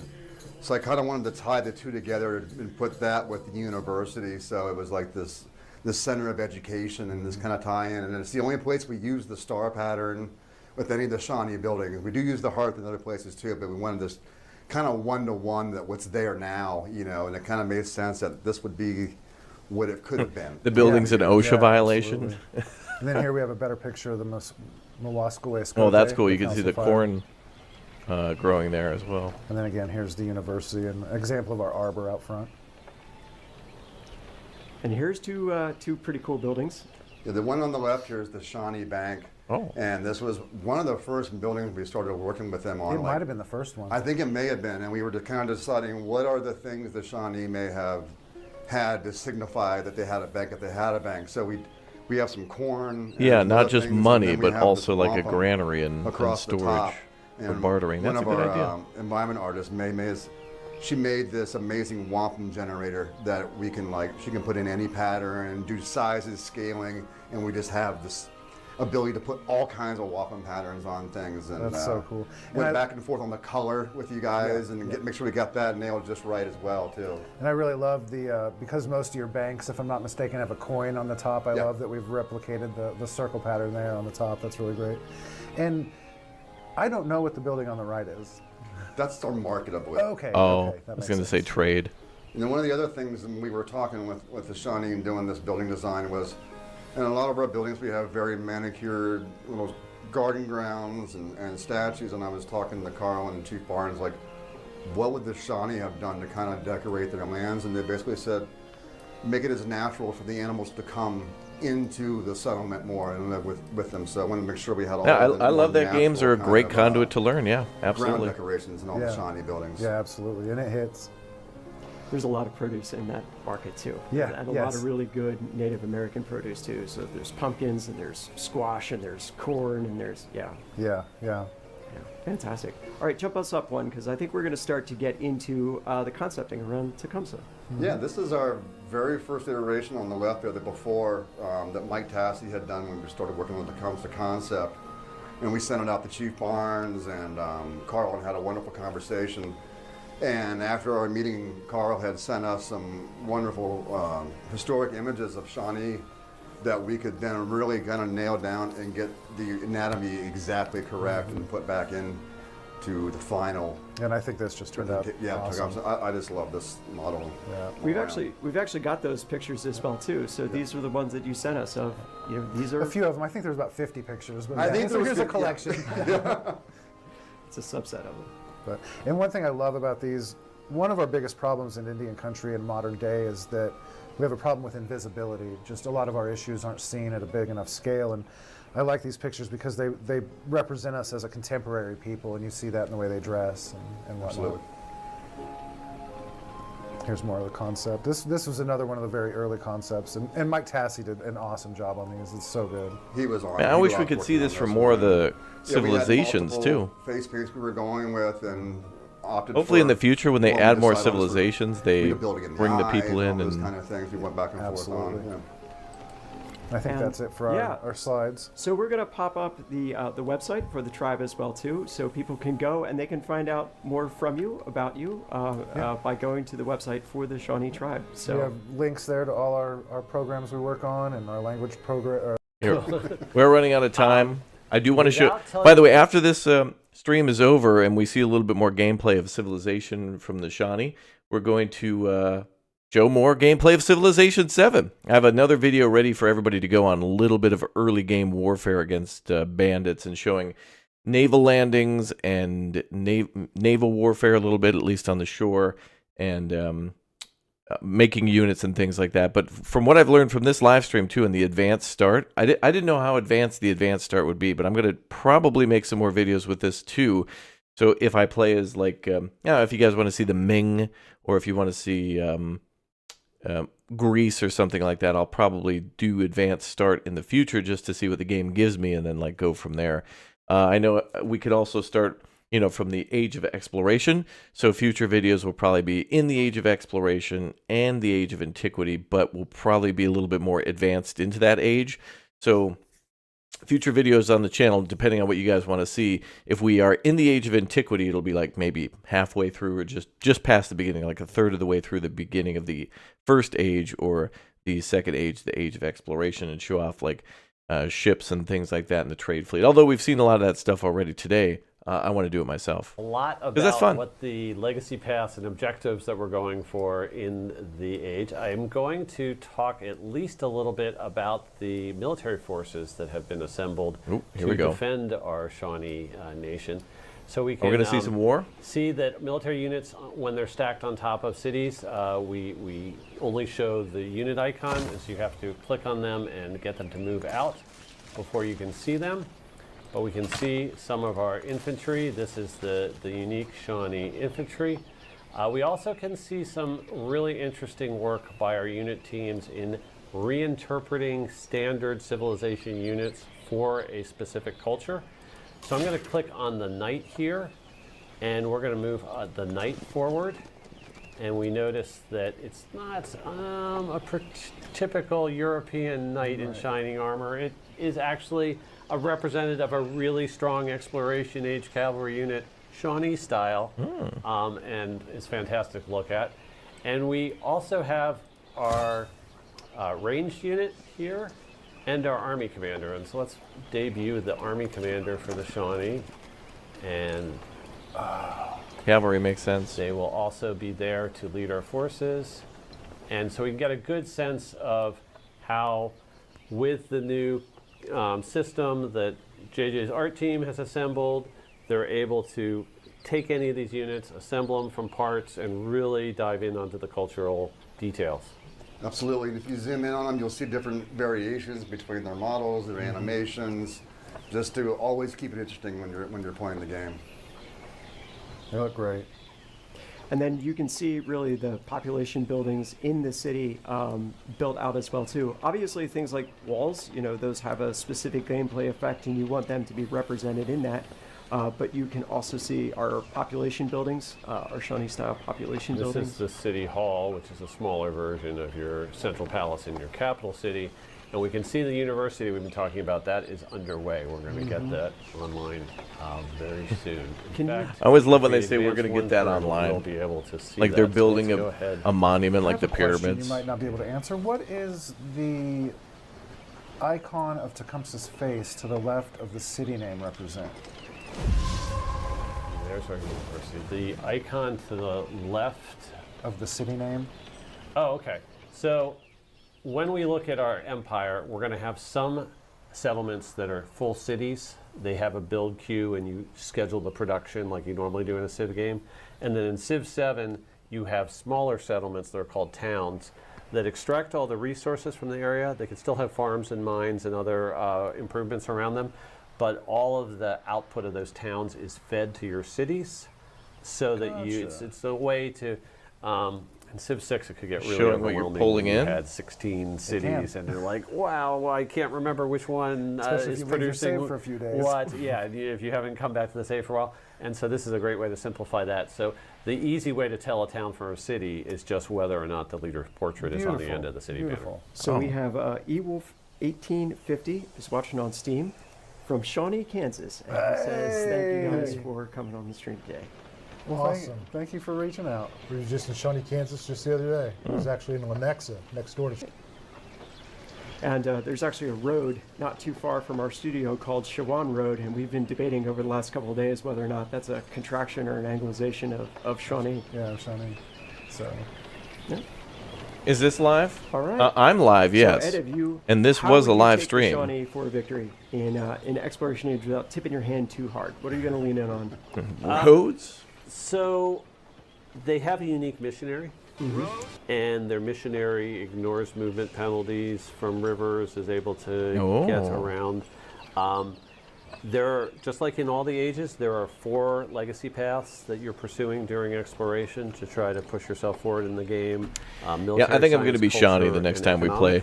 100%. The culture one is the one that's most closely tied to religion, but we do have a secondary path of those 4 that also benefits from strong religious gameplay.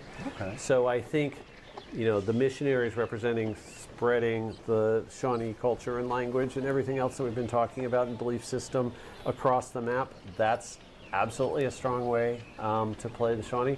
But I do think the other thing we want to tease is maybe the Shawnee's historical prowess wasn't as a naval power, but they certainly were based on rivers. With the rivers that we have here, these navigable rivers, that lets you get out to the sea. And our exploration age has a lot of gameplay revolving around getting to the other half of the world, experience the other half of the world. Age of exploration, very important. Set of important. cultures are within your Civ world. So if you do a great job of that and go out and explore the world, that's going to help you on 2 of those 4 legacy paths. And what I really am excited is that we have brought naval gameplay to a level that it's never been at in a Civilization game before. During some of these exploration age matches with the design team where we're going at each other in multiplayer, there have been some enormous naval battles, like 4 or 5 times the size of any naval battle I've ever seen in a Civilization game before. Wow. So the naval gameplay has taken off and gone to a new level. That's good. That's really exciting to see. Yeah, that's super exciting. All right. Well, I also want to remind people that I believe the Shawnee gameplay guide is up on the website now as well too, so you can go ahead and you can check that out for some more information about. Sup, Kahi? Yeah. Well, I want to thank Ed Beach for coming out and walking us through Oh, some is that of the it? gameplay Oh. today. I want to thank Jason Johnson for coming and talking about the art. But we can see some of our infantry. This is the unique Shawnee infantry. We also can see some really interesting work by our unit teams in reinterpreting standard civilization units for a specific culture. Oh, like the So knight I'm going to click that they on showed the before. knight Okay. here, and we're going to move the. All right, that's cool. Okay, guys, we're going to go live right now to another video on YouTube for Civilization 7. It's going to be a little more focused on the military and combat. So now, again, remember, in these videos, I'm having a hard time making these videos because we're only allowed to showcase 60 minutes of gameplay from Civ. And as you can imagine, like we just saw a 2-hour live stream just a moments before of the Age of Exploration, and that didn't feel like much. Obviously, the developers were going slow and showing how everything works, but that's kind of what you want to do. You know, when you're making YouTube videos and showing people a game the first time, you kind of want to explain everything because people are going to have a lot of questions. So I'm having some trouble in figuring out like what I want to showcase with our limited time. Like the devs are watching these videos and they don't want us to go over an hour and of actual gameplay. So like sometimes it'll be like a 20-minute video with 10 minutes of me explaining what's going to go on and then 10 minutes of actual gameplay so we don't get bogged down. If I explain it, you know what's going on, and then I can play it for like a solid 10 minutes and just quickly mention what I'm doing so everybody can kind of like get what they want, you know, like you know, you could just skip the blabbing if you want and go right into the gameplay. But it's important that I don't just put out gameplay and not explain what I'm doing, because then it's like, well, why did you click that unit? What does this do? So I'm trying to, like, you know, you can't please everybody, but I'm trying to be as descriptive as I can. So we're certainly going to do that here on the channel more in the future before we can fully reveal everything. So right now I'm kind of like under a semi-embargo about Civ 7. I can't tell you everything and I can't show you everything, like the modern age and all the civilizations, all the leaders, and like the modern age are all kind of embargoed. Like most of them. So, weird way they did that, but I think they want to showcase more of the stuff themselves. I don't know. Anyway, regardless, new video should be up on the channel. I'll see you all in a little bit for more Aloft, and we will be playing Civ 7, obviously, before it comes out. The developers have given us permission to do that early February, so right before Civ 7 is available for purchase in the Ultra Mega Deluxe Edition, and before it's available for everybody on the 11th, because it's available officially on the 6th of February, but that's the pre-order stuff, and then you can get it on the 11th for everybody. So anyway, go enjoy another YouTube premiere on the channel of Civilization 7. I'll see you all over there, and if you have any questions, please do comment them on this video, the video that went live prior, or a video going live now. Anything about Civ 7 I will definitely want to answer, or anything you want to see, let me know and I could try to make a quick little video on it. I'm experimenting with different ways to try to make videos so that way it's not too brief, but I can't show. They just, you know, there's so much to show, and they've given us, you know, a drop in the ocean of availability, but at least we get something, so that's nice. So anyway, enjoy the new video going live, and I'll see you all in a bit. Thank you very much, everybody, for watching, and I'll see you over in that YouTube premiere. Let's go.